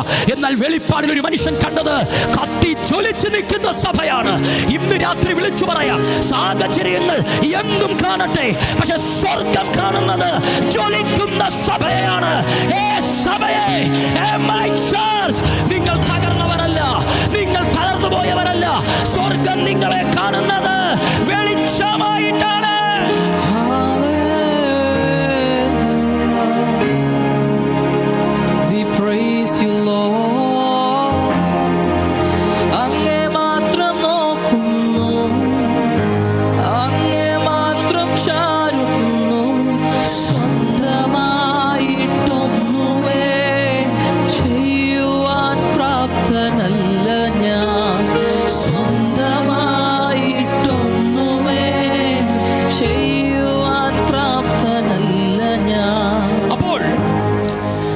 വെളിപ്പാട് പുസ്തകം 1-ാം അധ്യായത്തിൽ ആത്മാവിൽ യോഹന്നാൻ കണ്ടത് സഭയെക്കുറിച്ചൊരു മർമ്മമാണ്. വെളിപ്പാട് പുസ്തകത്തിൽ യോഹന്നാൻ വെളിപ്പാടിലൂടെ കണ്ട സഭയെ അദ്ദേഹം കണ്ടത് വിളക്കായിട്ടാണ്. ഞാൻ ബൈബിൾ വാക്യങ്ങൾ എടുത്ത് വായിക്കുന്നില്ല. 7 വിളക്കുകൾ, 7 തണ്ടുകളിൽ പ്രകാശം നിൽക്കുന്ന വിളക്ക്. ആ അധ്യായങ്ങൾ അവസാനിക്കുമ്പോൾ തന്നെ കർത്താവ് അതിനെ ഡിഫൈൻ ചെയ്യുന്നുണ്ട്. യോഹന്നാനെ, നീ കണ്ട 7 വിളക്കുകൾ സഭയാണ്. അങ്ങനെയാണെങ്കിൽ ദൈവത്തിൻ്റെ സഭ, ഞാനും നീയുമായ സഭ, ദൈവത്തിൻ്റെ കണ്ണിൽ ആരാ? വെളിച്ചവാ, ജ്വലിക്കുന്ന വിളക്ക. അമ്മ, പല പ്രശ്നങ്ങളാലും നമ്മൾ ക്ഷീണിക്കപ്പെട്ടില്ലേ? പല പ്രതികൂലങ്ങളാലും നമ്മൾ തകർക്കപ്പെട്ടില്ലേ? അപ്പോഴും കർത്താവിന് എന്താ പറയാനുള്ളതെന്നറിയോ? Don't worry, don't fear, you are light. നീ വെളിച്ചമാണ്. എൻ്റെ കൺസെപ്റ്റിൽ സഭ വിളക്കാണ്. 7 തണ്ടുകളിൽ ജ്വലിച്ചു നിൽക്കുന്ന വിളക്ക് തണ്ടുകൾ, അല്ലെങ്കിൽ പ്രകാശിക്കുന്ന വിളക്ക്. ഈ വിളക്കിന് പഴയ നിയമത്തിലെ ഒരു കൺസെപ്റ്റാണത്. പഴയ നിയമത്തിൽ സമാഗമന കൂടാരത്തിനകത്ത് പ്രകാശം കൊടുക്കുന്നത് ഈ വിളക്ക. 7 തണ്ടുകളുള്ള, നിങ്ങൾക്ക് ഒരുപക്ഷെ നിങ്ങൾ കണ്ടിട്ടുണ്ടാകും. ആ വിളക്കിന് പറയുന്ന പേര് മെനോറ എന്നാണ്. മെനോറ എന്ന വിളക്ക് എന്തെന്ന് ചോദിച്ചാൽ, സമാഗമന കൂടാരത്തിൽ പ്രകാശം കൊടുക്കുവാൻ നിത്യമായി കത്തിക്കൊണ്ടിരിക്കുന്ന, ഒരിക്കലും അണയാത്ത 7 തണ്ടുകളിൽ പ്രകാശിക്കുന്ന വിളക്കിൻ്റെ പേരാണ് മെനോറ. 7 തണ്ടുകളിൽ പ്രകാശിക്കുന്നു. ആ പ്രകാശമാണ് സമാഗമന കൂടാരത്തിൻ്റെ അകത്തേക്ക് പുരോഹിതൻ കയറുമ്പോൾ ആ കൂടാരം മുഴുവൻ വെളിച്ചമാക്കുന്നത് ഈ വിളക്കാണ്. ബൈബിൾ പറയുന്നു, ഈ വിളക്ക് കെട്ടുപോകുന്നില്ല, ഇതിൻ്റെ എണ്ണ കുറയുന്നില്ല. ഈ വിളക്കിൻ്റെ ഒരു പ്രത്യേകത, ഈ വിളക്കാണ് ഇവിടെ യോഹന്നാൻ ദർശിക്കുന്നത്. ഈ ആത്മീക കാഴ്ചപ്പാടിൽ ദൈവം യോഹന്നാന് സഭയെക്കുറിച്ച് കൊടുത്ത മർമ്മം ഈ വിളക്കാണ്. ഈ വിളക്കിന് പറയുന്ന പേര് മെനോറ എന്നാണ്. അപ്പം മെനോറ അദ്ദേഹം കാണുകയാണ്. മെനോറയുടെ പ്രത്യേകത എന്താണെന്നറിയോ? ഈ 7 തണ്ടുകളാണ് ഇതിന്, 7 ശിഖരങ്ങളാണ്. 7 ശിഖരങ്ങളും പ്രകാശിച്ചു കൊണ്ടിരിക്കും. ഇതിൻ്റെ ഒരു പ്രത്യേകത, ഈ വിളക്ക് നിർമ്മിക്കുന്നത് ഒറ്റ പീസ് സ്വർണത്തിൽ നിന്നാണ്. ഒന്നുകൂടെ ശ്രദ്ധിക്കുക, ഒറ്റ പീസ് എടുത്താണ് നിർമ്മിക്കുന്നത്. എന്ന് പറഞ്ഞാൽ പല ഭാഗത്തിലെ പീസിൽ നിന്ന് സ്വർണ്ണം എടുത്തല്ല ഈ 7 വിളക്ക് നിർമ്മിക്കുന്നത്. നിങ്ങൾ പുറപ്പാട് പുസ്തകം നിങ്ങൾ പോയി പഠിച്ചാൽ അതിനെക്കുറിച്ച് മനസ്സിലാക്കാൻ കഴിയും. പുറപ്പാട് പുസ്തകം 25-ാം അധ്യായത്തിൻ്റെ 30-ാമത്തെ വാക്യം തുടങ്ങി കൊടുത്തിരിക്കുന്നതാണ് മെനോറയെ കുറിച്ച്. അപ്പം മെനോറ നിർമ്മിക്കുന്നത് ഒറ്റ പീസിൽ നിന്നാണ്. എന്ന് പറഞ്ഞാൽ ഒറ്റ ഭാഗമെടുത്ത്, സ്വർണത്തിൻ്റെ വലിയൊരു കട്ടിയെടുത്ത്, വലിയൊരു പീസ് എടുത്ത് അതിൽ നിന്നാണ് 7 വിളക്കുകളും 7 തണ്ടുകൾ ഉണ്ടാക്കുന്നത്. പല സ്വർണത്തിൽ നിന്ന് എടുക്കത്തില്ല, ഒറ്റ പീസിൽ നിന്നാണ്. അതിൻ്റെ അർത്ഥം എന്താണെന്നറിയോ? ഈ മെനോറ അവർ നിർമ്മിച്ചു വയ്ക്കുമ്പോൾ മെനോറ റിവീൽ ചെയ്യുന്നത് യൂണിറ്റിയെയാണ്. ഒരു സ്തോത്രം പറഞ്ഞേ. പല ഭാഗത്തുനിന്ന് വന്നു ചേരുക അല്ല, ഒറ്റ പീസിൽ നിന്ന് ആമേൻ നിർമ്മിച്ചെടുക്കുന്ന വിളക്കാണ് മെനോറ. അതിൻ്റെ അർത്ഥം അതെല്ലാം ഒന്നിനോടൊന്ന് ബന്ധപ്പെട്ടിരിക്കും. ഈ മെനോറ ആമേൻ ഐക്യമത്യപ്പെട്ടിരിക്കും. ആമേൻ ഇത് 7 ഒരുപോലെ എണ്ണയെ സ്വീകരിക്കും. ഇത് 7 ഒരുപോലെ നിന്ന് പ്രകാശിക്കും. അപ്പൊ ബൈബിൾ ആമേൻ പറയുന്നു, അല്ലെങ്കിൽ യോഹന്നാനോട് സ്വർഗം പറയുന്നു, യോഹന്നാനെ, ഈ തലമുറയിലെ കത്തുന്ന വിളക്കാണ് എൻ്റെ സഭ. ഒന്നുകൂടെ പറഞ്ഞാൽ, നീ സമാഗമന കൂടാരത്തിൽ കണ്ട, അല്ലെങ്കിൽ കഴിഞ്ഞ തലമുറ കണ്ട മെനോറയില്ലേ, ആ മെനോറയാണ് സഭ. യൂണിറ്റിക്കകത്ത്, ഐക്യതയ്ക്കകത്ത് തിളങ്ങി പ്രകാശിക്കുന്ന, നിന്ന് കത്തുന്ന വിളക്കാണ് സഭ. അപ്പോൾ ഒരു ചർച്ച ഒരു രാജ്യത്ത് വിളക്കാകണമെങ്കിൽ, ഒരു സഭ ഒരു പട്ടണത്തിൽ വെളിച്ചമാകണമെങ്കിൽ, ഫസ്റ്റ് ആ സഭയ്ക്കകത്ത് യൂണിറ്റി ഉണ്ടാകണം. ഇന്ന് രാത്രി ആമേൻ ഞാൻ നിങ്ങളെ ശുശ്രൂഷിക്കട്ടെ. ആമേൻ, നിങ്ങളുടെ ഭവനം ഒരു പട്ടണത്തിൽ പ്രകാശിക്കണമെങ്കിൽ, നിങ്ങളുടെ ഫാമിലി ഒരു വെളിച്ചമായിരിക്കണമെങ്കിൽ, നിങ്ങളുടെ കുടുംബം ഒരു വിളക്കായിരിക്കണമെങ്കിൽ, അതിനകത്തൊരു യൂണിറ്റി ഉണ്ടായിരിക്കണം, അതിനകത്ത് ആത്മാവുണ്ടായിരിക്കണം. അപ്പോൾ ഞാൻ ഇന്ന് പകൽ നിങ്ങളോട് പറയാം, അപ്പോസ്തലൻ കണ്ട വെളിപ്പാട് ഇതാണ്, വെളിച്ചമായ സഭ. അവിടെ ഒന്ന് നോക്കിക്കേ, യൂണിറ്റിയായ സഭ. ഈ 16-ാമത്തെ രാത്രിയിലും എന്നെ കണ്ടുകൊണ്ടിരിക്കുന്ന പല പാസ്റ്റേഴ്സ് ഉണ്ടാകും, പല ദൈവസഭക്കാരുണ്ടാകും. എന്നാൽ ഇന്ന് രാത്രി ആത്മാവിൽ ഞങ്ങൾ നിങ്ങളെ നോക്കി പ്രവചിക്കുന്നു, നിങ്ങളുടെ കുടുംബം വെളിച്ചമായി മാറാൻ ആ യൂണിറ്റി റിവീൽഡ് ആകട്ടെ. ആമേൻ, ഐക്യത റിവീൽഡ് ആകട്ടെ. ഒറ്റ പീസിൽ നിന്ന് 7 വിളക്ക് തണ്ടുകൾ ഉയർത്തി മെനോറ നിർമ്മിക്കുന്നത് പോലെ, ആമേൻ, വേർപിരിക്കാൻ കഴിയാത്ത, വെട്ടിമാറ്റാൻ കഴിയാത്ത, ആമേൻ, ഉടയ്ക്കാൻ കഴിയാത്ത യേശുവിൽ വ്യാപരിച്ച ആ ഐക്യതയുടെ ആത്മാവ് ഓരോ ഭവനങ്ങളിലേക്കും ഈ രാത്രി റിലീസാണ്. അപ്പൊ എന്താണ് ഇവിടുത്തെ വെളിപ്പാട്? അദ്ദേഹം ആത്മാവിൽ കാണുകയാണ് 7 വിളക്ക് തണ്ടുകൾ. ആ 7 വിളക്ക് തണ്ടുകളിൽ വെളിച്ചം. അപ്പോ 7 വിളക്കുകൾ. ഈ വിളക്കുകൾ ജ്വലിച്ചുകൊണ്ടിരിക്കുന്നു. ഈ വെളിച്ചത്തിന്റെ നടുവിൽ ക്രിസ്തു നിൽക്കുന്നു. ഒന്നുകൂടെ ഒന്ന് ശ്രദ്ധിക്കൂ. വെളിച്ചമായ സഭ. ഒന്ന് ശ്രദ്ധിക്കണം, ഇത് ആത്മാവിൽ ആ മനുഷ്യൻ കാണുന്ന കാഴ്ചപ്പാട്. വെളിച്ചമായ സഭ. അത് എന്താ കണ്ടിട്ട് വന്നേ? തകർന്ന് നിൽക്കുന്ന സഭ, പീഡനത്തിന്റെ നടുവിൽ ഓടി ഒളിക്കുന്ന സഭ, ആദ്യ സ്നേഹം നഷ്ടപ്പെട്ട് നിൽക്കുന്ന സഭ, മൃദുപ്രായരായ സഭ, ജീവൻ നഷ്ടപ്പെട്ട സഭ. പക്ഷെ ദൈവത്തിന്റെ കാഴ്ചപ്പാടിൽ എന്താ സഭ? വെളിച്ചമായ സഭ. സുഹാറിൽ, മസ്കറ്റിൽ, അതിൻ്റെ പല പ്രദേശങ്ങളിലും നിങ്ങൾക്ക് വെളിച്ചമായി മാറാൻ കഴിയട്ടെ. ഈ മീറ്റിങ്ങിൽ എന്നെ കണ്ടുകൊണ്ടിരിക്കുന്ന നിങ്ങൾ എവിടെയാണോ അവിടെ നിങ്ങൾക്ക് വെളിപ്പെടുവാൻ കഴിയട്ടെ. നിങ്ങളൊരു വെളിച്ചമാണ്. അപ്പൊ നോക്കിക്കേ, വെളിച്ചമായ സഭ. ആ സഭയുടെ നടുവിൽ ആര് നിൽക്കുന്നു? ക്രിസ്തു നിൽക്കുന്നു. അപ്പൊ എന്താണ് 1-ാമത്തെ അധ്യായത്തിൽ ആത്മാവ് യോഹന്നാന് വെളിപ്പെടുത്തിയത്? യോഹന്നാൻ കണ്ടത് പീഡനത്തിന്റെ നടുവിൽ നിൽക്കുന്ന സഭ. പക്ഷെ വെളിപ്പാട് പുസ്തകത്തിലെ ആത്മാവിൽ കണ്ടത് സഭയുടെ നടുവിൽ നിൽക്കുന്ന ക്രിസ്തു. പീഡനത്തിന്റെ നടുവിൽ നിൽക്കുന്ന സഭ എന്നതിൽ നിന്നും സഭയുടെ നടുവിൽ നിൽക്കുന്ന ക്രിസ്തു എന്ന കാഴ്ചപ്പാടിലേക്ക് ഒരു മനുഷ്യൻ മാറുകയാണ്. എന്താണ് കർത്താവ് വെളിപ്പെടുത്തി കൊടുത്തത്? യോഹന്നാനെ, സഭ ആയിരുന്നാലും സഭ പ്രതികൂലത്തിലായിരുന്നാലും സത്യം അതല്ല. ക്രിസ്തു സഭയുടെ നടുവിൽ. ഇന്ന് എന്നെ കാണുന്നവരെ, നിങ്ങൾ പ്രശ്നത്തിലായിരിക്കാം, പ്രതിസന്ധിയിലായിരിക്കാം, പക്ഷെ ക്രിസ്തു നിങ്ങളിലാണെന്ന് ഞാൻ പറയുമ്പോൾ എത്ര പേർക്ക് അത് വിശ്വസിക്കാൻ കഴിയും? ഞാൻ പ്രശ്നത്തിലാണ്, ഞാൻ പ്രതികൂലത്തിലാണ്, ഞാൻ രോഗത്തിലാണ്, ഞാൻ കടബാധ്യതയിലാണ്, ഞാൻ അതിലാണ്, ഇതിലാണ്, ഇങ്ങനെ ഇരുന്ന് പറയുന്ന നിങ്ങൾ ഒരു പ്രാവശ്യമെങ്കിലും പറയോ ക്രിസ്തു എന്നിലാണെന്ന്? നമ്മുടെ പ്രാർത്ഥന പ്രാർത്ഥനാ റൂമിൽ കയറി ഇരുന്നിട്ട് നമ്മൾ പറഞ്ഞു തുടങ്ങുന്നത് എന്താ? ഞാൻ അങ്ങനെയാണ്, എനിക്കിതാണ്, എനിക്ക് കഷ്ടതയിലാണ്, ഞാൻ രോഗത്തിലാണ്, ഞാൻ പ്രശ്നത്തിലാണ്, ഞാൻ ഒറ്റപ്പെടലിലാണ്, ഞാൻ നിരാശയിലാണ്, ഞാൻ അതിലാണ്, ഇതിലാണ്. ഇങ്ങനെ നമ്മൾ പറഞ്ഞു പറഞ്ഞു കുറെ മണിക്കൂറുകൾ പ്രാർത്ഥിച്ചിട്ട് എഴുന്നേറ്റ് പോകുമ്പോൾ ആമേൻ, ആ പ്രാർത്ഥനയ്ക്ക് ശക്തിയില്ല മക്കളെ. നമ്മൾ കഷ്ടതയിലാണ്, പ്രതിസന്ധിയിലാണ്, രോഗത്തിലാണ്, കടബാധ്യതയിലാണ്, വിഷയത്തിലാണ്. അതൊരു പക്ഷേ ഈ ഭൂമിയിൽ നോക്കുമ്പോൾ സത്യമാണ്. പക്ഷെ യഥാർത്ഥ ട്രൂത്ത് അതല്ല. ഇങ്ങനെ പറയുന്ന നീ ആദ്യം പറയേണ്ടത് ഇതല്ല, ഞാൻ ക്രിസ്തുവിലാണ്, ക്രിസ്തു എന്നിലാണ്, അവൻ എന്നിലാണ്. ഇത് പറഞ്ഞേച്ചു വേണം നിന്റെ വിഷയത്തെ തൊടാൻ. ഞാൻ നിങ്ങളോട് പറയുന്നത് പ്രസംഗമല്ല, സത്യമാണ്. ഇങ്ങനെ നിങ്ങളുടെ പ്രാർത്ഥന ലൈഫ് ഒന്ന് ചേഞ്ച് ചെയ്താൽ ഞാൻ നിങ്ങൾക്ക് ഗ്യാരണ്ടി പറഞ്ഞാണ് ഇത് പറയുന്നത്. നമ്മൾ പ്രാർത്ഥനാ റൂമിൽ വന്നിരുന്ന് എനിക്കങ്ങനെ, എനിക്കിങ്ങനെ, എനിക്കതില്ല, എനിക്കിതില്ല, അതില്ല, ഇതില്ല എന്ന് പറയുന്നതിന് മുൻപ് ആദ്യം പറയേണ്ട വാക്ക് ഇതാണ്: ഞാൻ ക്രിസ്തുവിലാണ്, ക്രിസ്തു എന്നിലാണ്, എനിക്ക് ക്രിസ്തുവുണ്ട്, ഞാൻ അവൻ്റെ ശരീരമാണ്, ഞാൻ വിളക്കാണ്. ആമേൻ. എന്നാൽ ഞാൻ ഈ ഭൂമിയിൽ വസിക്കുമ്പോൾ എനിക്ക് ചില സാഹചര്യങ്ങളുണ്ട്, എനിക്ക് ചില പ്രതിസന്ധികളുണ്ട്. പക്ഷെ അതിനെ ജയിക്കാൻ എന്നിൽ ക്രിസ്തുവുണ്ട്. ഇതായിരിക്കട്ടെ നമ്മുടെ പ്രാർത്ഥനാവാചകം. ഈ ശുശ്രൂഷ ചിലരുടെ പ്രാർത്ഥനയുടെ കാഴ്ചപ്പാട് മാറ്റും. ഈ ശുശ്രൂഷ ചിലരുടെ ആരാധനയുടെ കാഴ്ചപ്പാട് മാറ്റും. ദൈവസഭ ഈ കാലത്തിൽ ഒരു പുതിയ കാഴ്ചപ്പാടിലേക്ക് വരട്ടെ. ദൈവമക്കൾ ഒരു പുതിയ കാഴ്ചപ്പാടിലേക്ക് വരട്ടെ. പ്രാർത്ഥനയുടെ പുതിയൊരു കാഴ്ചപ്പാട്. അപ്പോസ്തലന്മാർ നമുക്ക് കാണിച്ചു തന്നൊരു കാഴ്ചപ്പാടുണ്ട്.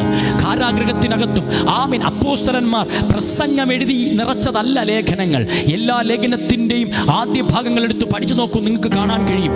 അവർ ആ സഭയ്ക്ക് വേണ്ടി പ്രാർത്ഥിച്ചപ്പോൾ അവർ ആ സഭയ്ക്ക് വേണ്ടി പ്രാർത്ഥിച്ച പ്രാർത്ഥനാ വാചകങ്ങളാണ് ലേഖനങ്ങളായി മാറിയത്.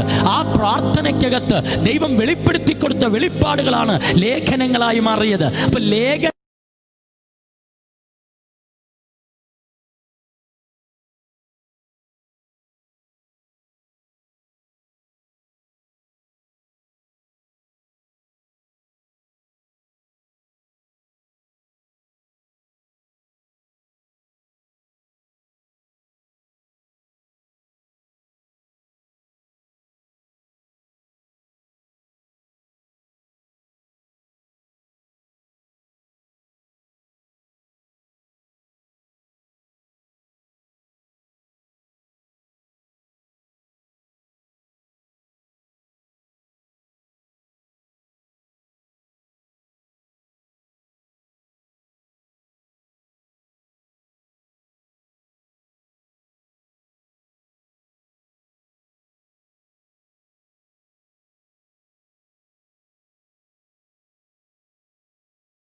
Hallelujah.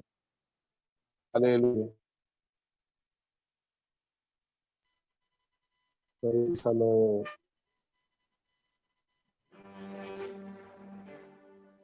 Hallelujah. Praise the Lord.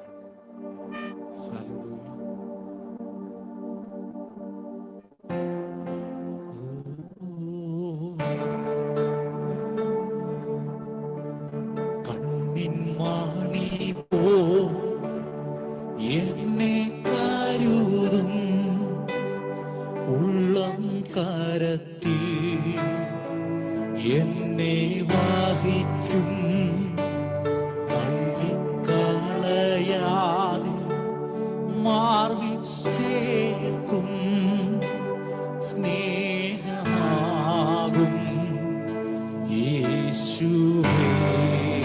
ചേർന്ന് പറഞ്ഞ് കണ്ണിൻ മണി പോലെ, കണ്ണിൻ മണി പോ എന്നെ കരുതും ഉള്ളം കരത്തിൽ എന്നെ വഹിക്കും തള്ളിക്കളയാതെ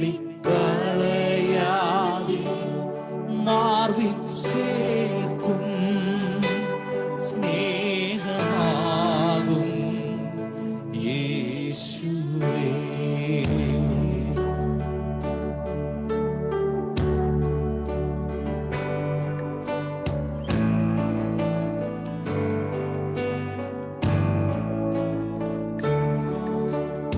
എന്നും നല്ലവൻ യേശു, എന്നും നല്ലവൻ, ഇന്നാലെയും ഇന്നും എന്നും അന്യനല്ലവൻ യേശു, ഇന്നാലെയും ഇന്നും എന്നും അന്യനല്ലവൻ. ചേർന്ന് പറഞ്ഞേ, എന്നും നല്ലവൻ യേശു, എന്നും നല്ലവൻ, ഇന്നാലെയും ഇന്നും എന്നും അന്യനല്ലവൻ യേശു, ഇന്നാലെയും ഇന്നും എന്നും അന്യനല്ലവൻ.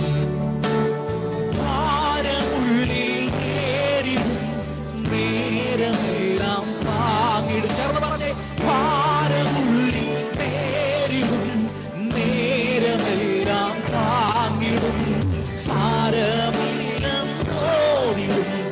ഭാവിലെന്നെ. കരമുയർത്തി പറഞ്ഞേ, സാരമില്ലെന്നോടിടും ഭാവി.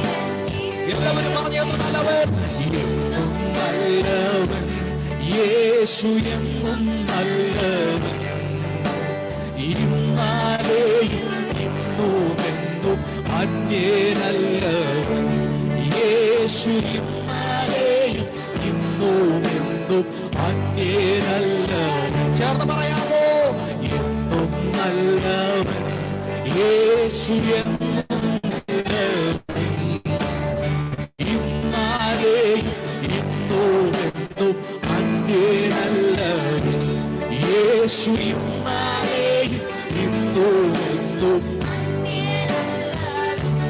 ഓ ഉലകവേയിൽ കൊണ്ടു ഞാൻ വാടി വീഴാറോ. ചേർന്ന് പറയാമോ, ഉലകവേയിൽ കൊണ്ടു ഞാൻ വാടി വീഴാറോടുവാ തണലേരിക്കു നൽകിയോ ഭാഗത്തായി തണലേരിക്കു നൽകിയോ വലഭാഗത്തായി. എന്നും നല്ലവൻ യേശു, എന്നും നല്ലവൻ, ഇന്നാലെയും ഇന്നും അന്യനല്ലവൻ യേശു, ഇന്നാലെയും ഇന്നും എന്നും അന്യനല്ലവൻ. ഭാരമുള്ളിൽ നേരിടും നേരമെല്ലാം. ചേർന്ന് പറയാമോ, ഭാരമുള്ളിൽ നേരിടും നേരമെല്ലാം താങ്ങിടും സാരമില്ലെന്നോടിടും ഭാവിലെന്നെ.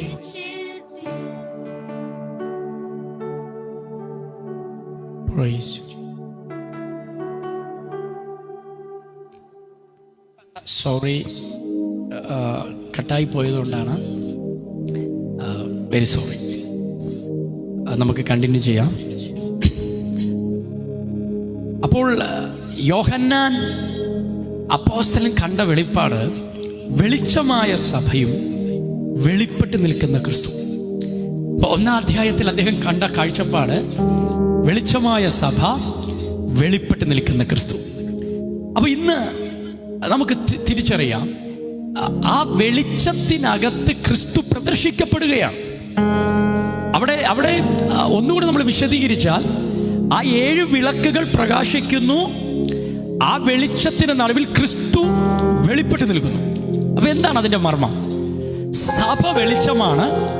സഭ ഭൂമിയിൽ പ്രകാശിക്കപ്പെടുമ്പോൾ ആ സഭയിലൂടെ ഈ ഭൂമിയിൽ ക്രിസ്തു വെളിപ്പെടുകയാണ്. Praise Lord. എത്രത്തോളം സഭ പ്രകാശിക്കുന്നുവോ അത്രത്തോളം ഈ ലോകത്തിൽ ക്രിസ്തു വെളിപ്പെട്ടു വരികയാണ്. അപ്പോസ്തലന്മാരുടെ ഭാഷയിൽ പറഞ്ഞാൽ കണ്ണാടിയിൽ മുഖം പ്രതിബിംബിക്കുന്നത് പോലെ ആമേൻ, നിങ്ങളിൽ ക്രിസ്തു വെളിപ്പെട്ടു വരും. നിങ്ങളിൽ ക്രിസ്തു വെളിപ്പെട്ടു വരും. ഒരു കണ്ണാടിയിൽ മുഖം പ്രതിബിംബിക്കുന്നത് പോലെ ക്രിസ്തു നമ്മിൽ വെളിപ്പെട്ടു വരും. അപ്പോൾ ഇവിടെ ഇതാ യോഹന്നാൻ പറയുന്നു, അല്ലെങ്കിൽ ആത്മാവ് പറയുന്നു, സഭയെ എന്താണ് നിങ്ങളോട് എനിക്ക് പറയാനുള്ളത്? നിങ്ങൾ വെളിച്ചമാണ്. യേശു പറഞ്ഞത് അതല്ലേ, നിങ്ങൾ ലോകത്തിന്റെ വെളിച്ചമാകും. നിങ്ങൾ ആമേൻ പറകിൻ കീഴിലല്ല, തണ്ടിൽ മീലെ വരുമ്പോൾ അത് എല്ലാവർക്കും പ്രകാശമാകുന്നു. ആമേൻ മലമേലിരിക്കുന്ന പട്ടണം മറഞ്ഞിരിക്കുകയല്ല, നിങ്ങൾ വെളിച്ചമാണ്. അങ്ങനെയാണെങ്കിൽ ഞാൻ പറയാം, സഭയെ നിങ്ങൾ വെളിച്ചമാണ്. വിളക്ക് തണ്ടുകളുടെ മേൽ ആമേൻ വെളിച്ചം പ്രകാശിക്കുന്ന പോലെ ക്രിസ്തുവിനെ ഭൂമിയിൽ വെളിപ്പെടുത്തുവാൻ സ്വർഗമാക്കി വെച്ചിരിക്കുന്ന ദൈവത്തിന്റെ വെളിച്ചമാണ് സഭ. സഭ മങ്ങിയാൽ സുവിശേഷം മങ്ങും. ആ വാക്കൊരിക്കൽ കൂടെ, ദൈവസഭ മങ്ങിയാൽ സുവിശേഷം മങ്ങും.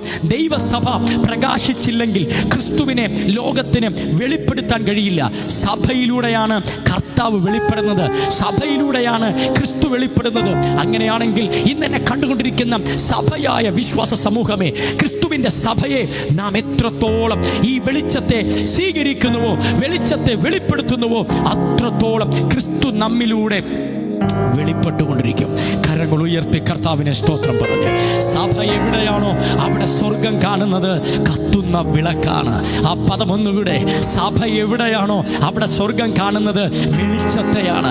ആമേൻ. ദൈവം ഈ സഭയെ സുഹാറിൽ വച്ചേക്കുന്നു. ഞാനും നിങ്ങളും എന്ന സഭ ഈ ഭൂമിയിൽ ജീവിക്കുമ്പോൾ ദൈവം കാണുന്നത് വിശ്വാസ സമൂഹത്തെയല്ല, ഒരു ഡിനോമിനേഷൻ ചർച്ചിനെ അല്ല, ഒരു ഡിനോമിനേഷൻ ഇൻസ്റ്റിറ്റ്യൂഷനെ അല്ല. ദൈവം കാണുന്നത് അവൻ വെളിച്ചത്തെയാണ്. സോ ഇന്ന് രാത്രി വിശ്വാസത്തോടെ നമുക്ക് പറയാം, നമ്മുടെ സഭ ഒരു ഗോൾഡൻ ലാമ്പ് സ്റ്റാൻഡായി മാറട്ടെ. എത്ര പേര് ആമേൻ പറയുന്നു? അവൻ ഒരു ഗോൾഡൻ ലാമ്പ് സ്റ്റാൻഡായി, ഈ തലമുറയിലെ മെനോറയായി, അവൻ വെളിച്ചമാകുന്ന, പ്രകാശിക്കപ്പെടുന്ന, അവൻ ക്രിസ്തുവിനെ വെളിപ്പെടുത്തുന്ന, ക്രിസ്തുവിനെ പ്രകാശിപ്പിക്കുന്ന, ക്രിസ്തുവിനെ പ്രതിബിംബമായി വെളിപ്പെടുത്തി കാണിക്കുന്ന, ഭൂമണ്ഡലത്തിൽ സകലരെയും വെളിച്ചമാക്കാൻ ശേഷിയുള്ള അവൻ ദൈവത്തിന്റെ വിളക്കായി ഞാനും നിങ്ങളും മാറട്ടെ. സഭയൊരു റിലീജിയസ് ഇൻസ്റ്റിറ്റ്യൂഷൻ അല്ല, സഭയൊരു ഗോൾഡൻ ലാമ്പ് സ്റ്റാൻഡാണ്. എത്ര പേര് ആമേൻ പറയും? ഞാൻ അവൻ കത്തുന്നൊരു വിളക്കാണ്, ഞാൻ പ്രകാശിക്കുന്ന ഒരു വെളിച്ചമാണ്. എന്നിൽ വെളിച്ചമായി നിൽക്കുന്നത് എൻ്റെ കർത്താവാണ്. ഞങ്ങളിത് വിശ്വസിക്കുന്നു. ക്രിസ്തുവിനെ വ്യക്തമായി വെളിപ്പെടുത്തുന്ന ആ വെളിച്ചം, ആ വെളിച്ചത്തിൽ ക്രിസ്തു വെളിപ്പെടുന്ന അവൻ, താങ്കൾ ഈ വെളിച്ചത്തെ വഹിക്കുമ്പോൾ, താങ്കൾ ഈ വെളിച്ചത്തെ വഹിക്കുമ്പോൾ ലോകം കാണുന്നത് ആ ക്രിസ്തുവിനെയാണ്. ഇന്ന് രാത്രി ദൈവപൈതലേ, എത്ര പേർക്ക് പ്രാർത്ഥിക്കാൻ കഴിയും? കാഴ്ചപ്പാട് മാറ്റിയില്ലേ? കാഴ്ചപ്പാട് മാറ്റിയില്ലേ? ഈ വെളിപ്പാടാണ് അപ്പോസ്തലൻ സഭകളോട് പറഞ്ഞത്. സഭയെ ഭയപ്പെടരുത്, സഭയെ ഭയപ്പെട്ടു പോകരുത്, നിരാശപ്പെട്ടു പോകരുത്. നമ്മൾ വെളിച്ചമാ. നമ്മൾ വെളിച്ചമായി വരുന്നിടത്ത് ഇരുട്ടിന് കടക്കാൻ കഴിയില്ല, ഇരുട്ടിന് വെളിപ്പെടാൻ കഴിയില്ല. ഇന്ന് നമുക്ക് പ്രാർത്ഥിക്കാമോ സഹോദരങ്ങളെ? ആമേൻ. ഞാൻ നിങ്ങളോട് പറഞ്ഞത് സ്വർഗം നിങ്ങൾ കാണുന്ന കാഴ്ചപ്പാടാണ്. ദൈവം നിങ്ങളിൽ കണ്ട കാര്യമാണ് ഞാൻ പറഞ്ഞത്. യോഹന്നാനോട് ദൈവം പറഞ്ഞേ, കർത്താവ് പറഞ്ഞേ, യോഹന്നാനെ, ആ 7 വിളക്കുകൾ എൻ്റെ സഭയാണ്. ഈ തലമുറയിൽ അവൻ്റെ സഭ ഞാനാണ്. എത്ര പേർക്ക് പറയാൻ കഴിയും? ഈ കാലഘട്ടത്തിൽ അവൻ്റെ സഭ ഞാനാണ്. ഞാൻ പ്രകാശിക്കണം, ഞാൻ വെളിച്ചമാകണം. ഞാനിവിടെ ഉറങ്ങിപ്പോകരുത്, ഞാനിവിടെ മയങ്ങിപ്പോകരുത്, ഞാനിവിടെ ആമേൻ പീഡനത്തിനകത്തായി എന്ന്, പ്രശ്നത്തിനകത്തായി എന്ന് പറഞ്ഞ് തകർന്നു പോകരുത്. ഞാൻ പുറത്തു വന്നാൽ അവൻ എന്നിലൂടെ ക്രിസ്തു പ്രകാശിക്കും. ക്രിസ്തു പ്രകാശമായാൽ അവിടെ ഇരുട്ടില്ല. ഇരുട്ടിനെ പിടിച്ചടക്കാൻ ശേഷിയുള്ള, ഇരുട്ടിനെ പിടിച്ചടക്കാൻ ശേഷിയുള്ള ക്രിസ്തുവിനെ വഹിക്കുന്ന വെളിച്ചങ്ങളാണ് നിങ്ങൾ. ലോകത്തിൻ്റെ വെളിച്ചമായ സഭയെ നിങ്ങൾക്ക് പ്രകാശിക്കാൻ കഴിയട്ടെ. അതേ പത്മോസിന്റെ ഏകാന്തതയിൽ നിന്ന്, മരണത്തിന്റെ താഴ്വരയിൽ നിന്ന് ആത്മാവിൽ ഒരു മനുഷ്യൻ പറയുകയാണ്, വെളിച്ചമായ സഭ, വെളിപ്പെട്ട് നിൽക്കുന്ന ക്രിസ്തു. സഭ പീഡനത്തിന്റെ നടുവിലല്ല, ക്രിസ്തു സഭയുടെ നടുവിലാണെന്ന മഹത്തായ വെളിപ്പാട് സഭയ്ക്ക് കൈമാറിയപ്പോൾ ആ പീഡനത്തിന്റെ നടുവിലും സഭ ജ്വലിക്കാൻ തുടങ്ങി. മരണത്തിന് മുമ്പിലും സഭ എഴുന്നേൽക്കാൻ തുടങ്ങി. തുടങ്ങി. സഭയ്ക്ക് ധൈര്യമായി. എന്ത്? ക്രിസ്തു ഞങ്ങളുടെ നടുവിലാണ്. ഇന്ന് രാത്രിയും നിരാശയോടിരിക്കുന്ന ആരെങ്കിലും എന്നെ കേൾക്കുന്നെങ്കിൽ ഒരുമിച്ച് നമുക്ക് പ്രാർത്ഥിക്കാം. എൻ്റെ കൂടെ കർത്താവുണ്ട്, ഞാൻ ക്രിസ്തുവിലാണ്. അതാണ് സഭയോട് മുഴുവൻ അപ്പോസ്തലൻ പറയുന്നത്. അടുത്ത 7 സഭകളോട് അദ്ദേഹം പ്രവചിച്ച പ്രവചനം, 7 സഭകൾക്കുള്ള ദൈവത്തിൻ്റെ ദൂതും നിങ്ങളൊന്ന് കണ്ടു നോക്കിയാൽ അവിടെ എല്ലാം സ്വർഗം പറയുന്ന ഇതാണ്: നിങ്ങളുടെ കൂടെ നടക്കാൻ ഞാൻ ആഗ്രഹിക്കുന്നു, നിങ്ങളുടെ കൂടെ ഫെലോഷിപ്പ് ഞാൻ ആഗ്രഹിക്കുന്നു, ഞാൻ നിങ്ങളുടെ കൂടെ ജീവിക്കാൻ ആഗ്രഹിക്കുന്നു, നിങ്ങളുടെ അകത്ത് വരാൻ ഞാൻ ആഗ്രഹിക്കുന്നു. അതൊന്നും ഞാൻ ഇനി എടുക്കുന്നില്ല, സമയം നമ്മുടെ മുമ്പിൽ ഓടിപ്പോയിരിക്കുന്നു. 7 സഭകളോടും പരിശുദ്ധാത്മാവ് പറയുന്ന ദൂത് എന്താ നിങ്ങൾ കണ്ടോ? 7 സഭയുടെ കുറവുകൾ പറയുന്നു, സഭയുടെ ക്വാളിറ്റി പറയുന്നു, എന്നിട്ട് താതൻ്റെ ഇഷ്ടം പറയുന്നു. ഒരിക്കൽ കൂടെ 7 സഭകളുടെയും ക്വാളിറ്റി ദൈവം പറഞ്ഞു, അവരുടെ കുറവുകൾ പറഞ്ഞു. മൂന്നാമത് ദൈവം പറഞ്ഞത് ദൈവത്തിൻ്റെ ഇഷ്ടവാ. ആ പദം ഒന്നുകൂടെ 7 സഭകളെ നിങ്ങളെടുത്ത് പഠിച്ചു നോക്കിക്കോ. പരിശുദ്ധമാവ് എന്താ പറഞ്ഞേ? ഒന്ന്, ആ സഭയുടെ ക്വാളിറ്റി പറഞ്ഞു, ആ സഭയ്ക്ക് എന്തൊക്കെ ക്വാളിറ്റി ഉണ്ടായിരുന്നു എന്ന് പറഞ്ഞു, ആ സഭയുടെ നല്ല കാര്യങ്ങൾ പറഞ്ഞു. 2, ഇന്ന് ആ സഭയ്ക്ക് എന്ത് സംഭവിച്ചു എന്ന് പറഞ്ഞു. 3, ആ സഭയോടുള്ള ദൈവേഷ്ടം എന്താന്ന് പറഞ്ഞു. ഒരു സഭയോട് പറഞ്ഞു, ഞാൻ നിന്റെ വാതിൽക്കൽ മുട്ടുന്നു. അതൊക്കെ ഒരു വാക്ക് പറഞ്ഞു, വാക്യം പറഞ്ഞു വിടരുത്, വാക്യം പറഞ്ഞു വിടരുത്. യോഹന്നാൻ കണ്ട വെളിപ്പാടെന്താ? സഭയുടെ നടുവിൽ നിൽക്കുന്ന ക്രിസ്തു. അതാണ് ദൈവത്തിൻ്റെ ആഗ്രഹം. എന്ത്? നമ്മുടെ നടുവിൽ നിൽക്കുന്ന, നമ്മുടെ കൂടെ ജീവിക്കുന്ന, നമ്മളിൽ ജീവിക്കുന്ന ക്രിസ്തു. പക്ഷേ ഇന്ന് സഭയുടെ അവസ്ഥ എന്താ? നമ്മളിൽ ജീവിക്കേണ്ടവൻ പുറത്തുനിന്ന് നമ്മുടെ വാതിൽ കൊട്ടുകയാണ്, വാതിലിൽ മുട്ടുകയാണ്. നിങ്ങളാ ആ ഒരു സാഹചര്യം ഒന്ന് മനസ്സിലാക്കുക. നമ്മുടെ കൂടെ ഏറ്റവും അടുത്ത് ജീവിച്ച ഒരാൾ, നമ്മളിൽ നിന്നും വേർപെടുത്താൻ കഴിയാതെ ജീവിച്ച ഒരാൾ, അദ്ദേഹം ഇപ്പോ നമ്മുടെ വീടിന്റെ പുറത്തു നിന്ന് നമ്മുടെ അകത്തേക്ക് വരാൻ വേണ്ടി ആ വാതിലിൽ മുട്ടിക്കൊണ്ടിരിക്കുന്ന ഒരവസ്ഥ. അതിൻ്റെ അർത്ഥം എന്താ? ദൈവവുമായുള്ള ബന്ധം സഭയ്ക്ക് നഷ്ടപ്പെട്ടു, ദൈവവുമായുള്ള റിലേഷൻഷിപ്പ് സഭയ്ക്ക് നഷ്ടപ്പെട്ടു. അടുത്തൊരു സഭയോട് പറയുന്നു, നീ ജയിച്ചാൽ നീ മരിച്ചുപോയി. ഒരുപാട് പ്രവൃത്തികൾ നിങ്ങൾക്കുണ്ട്, പക്ഷെ എന്റെ മുമ്പിൽ അതിന് പൂർണ്ണതയില്ല. സഭയെ, സർദീസ് സഭയോട് പറഞ്ഞു, നിങ്ങൾക്ക് പ്രവൃത്തിയുണ്ട്, പക്ഷെ യു ആർ ഡെഡ്. അടുത്തൊരു പദമുണ്ട്, നിങ്ങൾ എഴുന്നേൽക്കണം. അത് നാഥന്റെ ആഗ്രഹമാണ്, നിങ്ങളെ ജനിപ്പിച്ച അപ്പന്റെ ആഗ്രഹമാണ്, നിങ്ങളെ ജീവിപ്പിച്ച അപ്പന്റെ ആഗ്രഹമാണ്. Wake up, എഴുന്നേൽക്ക്. അവിടെ വായിക്കുന്നൊരു പദമുണ്ട്. ആ വാക്യത്തെ MSG എന്ന് പറയുന്ന ഒരു ബൈബിൾ ട്രാൻസ്ലേഷനിൽ സർദീസ് സഭയെക്കുറിച്ച് പറയുമ്പോൾ വായിക്കുന്നൊരു വാക്യമുണ്ട്. അതൊന്ന് വായിച്ച് നമുക്ക് ക്ലോസ് ചെയ്യാം. നമുക്ക് ഒരുമിച്ച് പ്രാർത്ഥിക്കാൻ തയ്യാറാകാം. ആത്മാവ് സഭയോട് ഞാൻ പറഞ്ഞു, ഒരുമിച്ച് വസിച്ച കർത്താവ് ഇപ്പോൾ സഭയുടെ അകത്ത് വരാൻ വേണ്ടി പുറത്ത് നിന്ന് അനുവാദം ചോദിക്കുകയാണ്, അല്ലെങ്കിൽ സഭ ഡോറ് ക്ലോസ് ചെയ്തിരിക്കുകയാണ്. പക്ഷെ ഇതിനകത്ത് ആരാധനയുണ്ട്, ഇതിനകത്ത് മീറ്റിംഗ് ഉണ്ട്, ഇതിനകത്ത് സൺഡേ വർഷിപ്പ് ഉണ്ട്, ഫ്രൈഡേ വർഷിപ്പ് ഉണ്ട്, എല്ലാം ഉണ്ട്. പക്ഷെ റിയാലിറ്റി പുറത്തുനിന്ന് ഒരാൾ ഇൻവിറ്റേഷൻ ചോദിക്കുക. വരേണ്ടവൻ അകത്തില്ല, പക്ഷെ ഇവിടെ റിലീജിയസ് ഫങ്ഷൻസ് എല്ലാം ഉണ്ട്. ആത്മസമൂഹത്തിൽ പലയിടത്തും ഇങ്ങനെയായി. പക്ഷെ ഇവിടെ നമ്മൾ തിരിച്ചു വരികയാണ്. നാഥൻ ആഗ്രഹിക്കുന്നു, ഞാൻ നിന്റെ അകത്തേക്ക് വരാൻ ആഗ്രഹിക്കുന്നു. സർദീസ് സഭയോട് നാഥൻ പറഞ്ഞ എന്താണെന്നറിയോ? ഓൾറെഡി നിങ്ങൾ ഡെഡായി. ആ വാക്യം ഒന്ന് എടുത്തു വായിക്കാം. അതിൻ്റെ 3-ാമത്തെ വാക്യം, അതിൻ്റെ MSG ബൈബിളിൽ 1-ാമത്തെ വാക്യത്തിന്റെ അവസാനത്തെ സെന്റൻസ് ഞാനൊന്ന് വായിച്ച് കേൾപ്പിച്ച് നമുക്ക് പ്രാർത്ഥിക്കാം. You have a reputation for weaker and just, but you are dead. നിങ്ങൾ ഈ പദം ഒന്ന് കേൾക്കണം. MSG എന്ന് പറയുന്നൊരു ബൈബിളാണ്, നല്ലൊരു ട്രാൻസ്ലേഷൻ ആണ്, നിങ്ങൾക്ക് യൂസ് ചെയ്യാം കേട്ടോ. നന്നായിട്ട് അവർ ഇതിനെ റിവീൽ ചെയ്തിട്ടുണ്ട്, ആ സത്യത്തെ. അതിൽ കൊടുത്തിരിക്കുന്ന ഒരു വാക്യം ഇങ്ങനെയാണ്: നിങ്ങൾക്ക് പ്രതാപങ്ങളുണ്ട്, പഴയകാല പ്രതാപമുണ്ട്, റെപ്യൂട്ടേഷൻ ഉണ്ട് നിങ്ങൾക്ക്. പക്ഷേ but you are dead, stoned. അതാണ് ഭയങ്കരം. stoned എന്ന് പറഞ്ഞാൽ നിങ്ങൾ മരിച്ചിരിക്കുന്നു എന്ന് മാത്രമല്ല, നിങ്ങൾ കല്ലുപോലായി പോയി.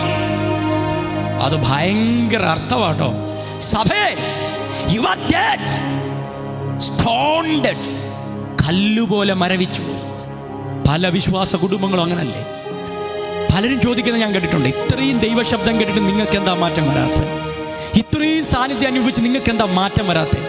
അതിൻ്റെ അർത്ഥം ഞാനീ പറഞ്ഞേ, സ്റ്റോൺഡ്, കല്ലുപോലെ മരിച്ചുപോയി.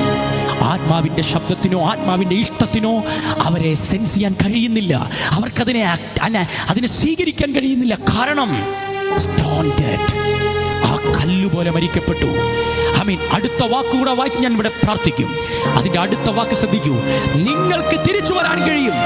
Upon your feet, നിങ്ങൾ നിങ്ങളുടെ കാലുകളിൽ എഴുന്നേൽക്കണം. അടുത്ത വാക്ക്, take a deep breath. Up on your feet, Take a deep breath. take a deep breath. അവിടെ അങ്ങനെയാണ് കൊടുത്തിരിക്കുന്നത്. എന്ന് പറഞ്ഞാൽ എഴുന്നേൽക്കുക, ഒന്നുകൂടെ ഒന്ന് ആഴത്തിൽ നിന്ന് ശ്വസിക്കുക. Oh Jesus. മലയാളം ബൈബിളിൽ ഉണരുക എന്നേ ഉള്ളൂ. പക്ഷെ അതിൻ്റെ ആ ഭംഗി നിങ്ങൾ കണ്ടോ? അവരത് റിലീസ് ചെയ്തപ്പോ എന്താണ്? Upon your feet. Upon your feet, Take a deep breath. take a deep breath. എന്ന് പറഞ്ഞാൽ നിങ്ങളെ ജീവിപ്പിക്കാനുള്ള ശ്വാസം നിങ്ങളുടെ അകത്തുണ്ട്. ആ ശ്വാസത്തെ ഒന്നുകൂടെ നിങ്ങൾ വഹിക്കുക. ഒന്നുകൂടെ പറഞ്ഞാൽ ആരാണ് breath? A breath of God. Breath എന്ന പദത്തെ ട്രാൻസ്ലേറ്റ് ചെയ്തിരിക്കുന്നു റുഹ.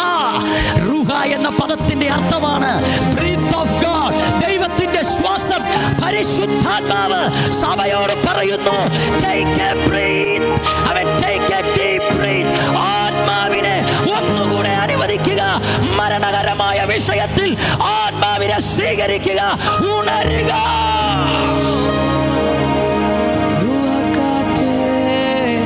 ആത്മാവിനെ നിങ്ങൾ ഒന്നുകൂടെ ഒന്ന് ബ്രീത്ത്. സഭയിലേക്ക് ആ കാറ്റടിക്കട്ടെ. കണ്ണുകളടച്ചോ. അവൻ നമ്മൾ ഇതിന്റെ ഇൻട്രക്ഷൻ ആണ് കേട്ടത്. സഭയോട് ആത്മാവ് പറയുന്നത് എന്തെന്ന് ഹൃദയം തുറന്ന് കേൾക്കാൻ കഴിയുന്നവർ കേൾക്കട്ടെ. Take your feet. Take a deep breath. ജീവിക്കുക. വെളിച്ചമാകുക. ക്രിസ്തുവിനെ അനുവദിക്കുക. വെളിച്ചമായ സഭ, വെളിപ്പെട്ട ക്രിസ്തു. ആത്മാവിനെ അനുവദിക്കുക. പരിശുദ്ധാത്മാവ് നിങ്ങളിൽ ശ്വസിക്കട്ടെ. നിങ്ങളിൽ ജീവനുണ്ടാകട്ടെ. യോഹന്നാൻ പറയുന്നു, നിങ്ങൾ വിളക്കാണ്. റൂഹക്കാറ്റേ, ശ്വാസക്കാറ്റേ. എല്ലാ കണ്ണുകളും അടച്ചു. ശ്വാസക്കാറ്റേ, എന്നെ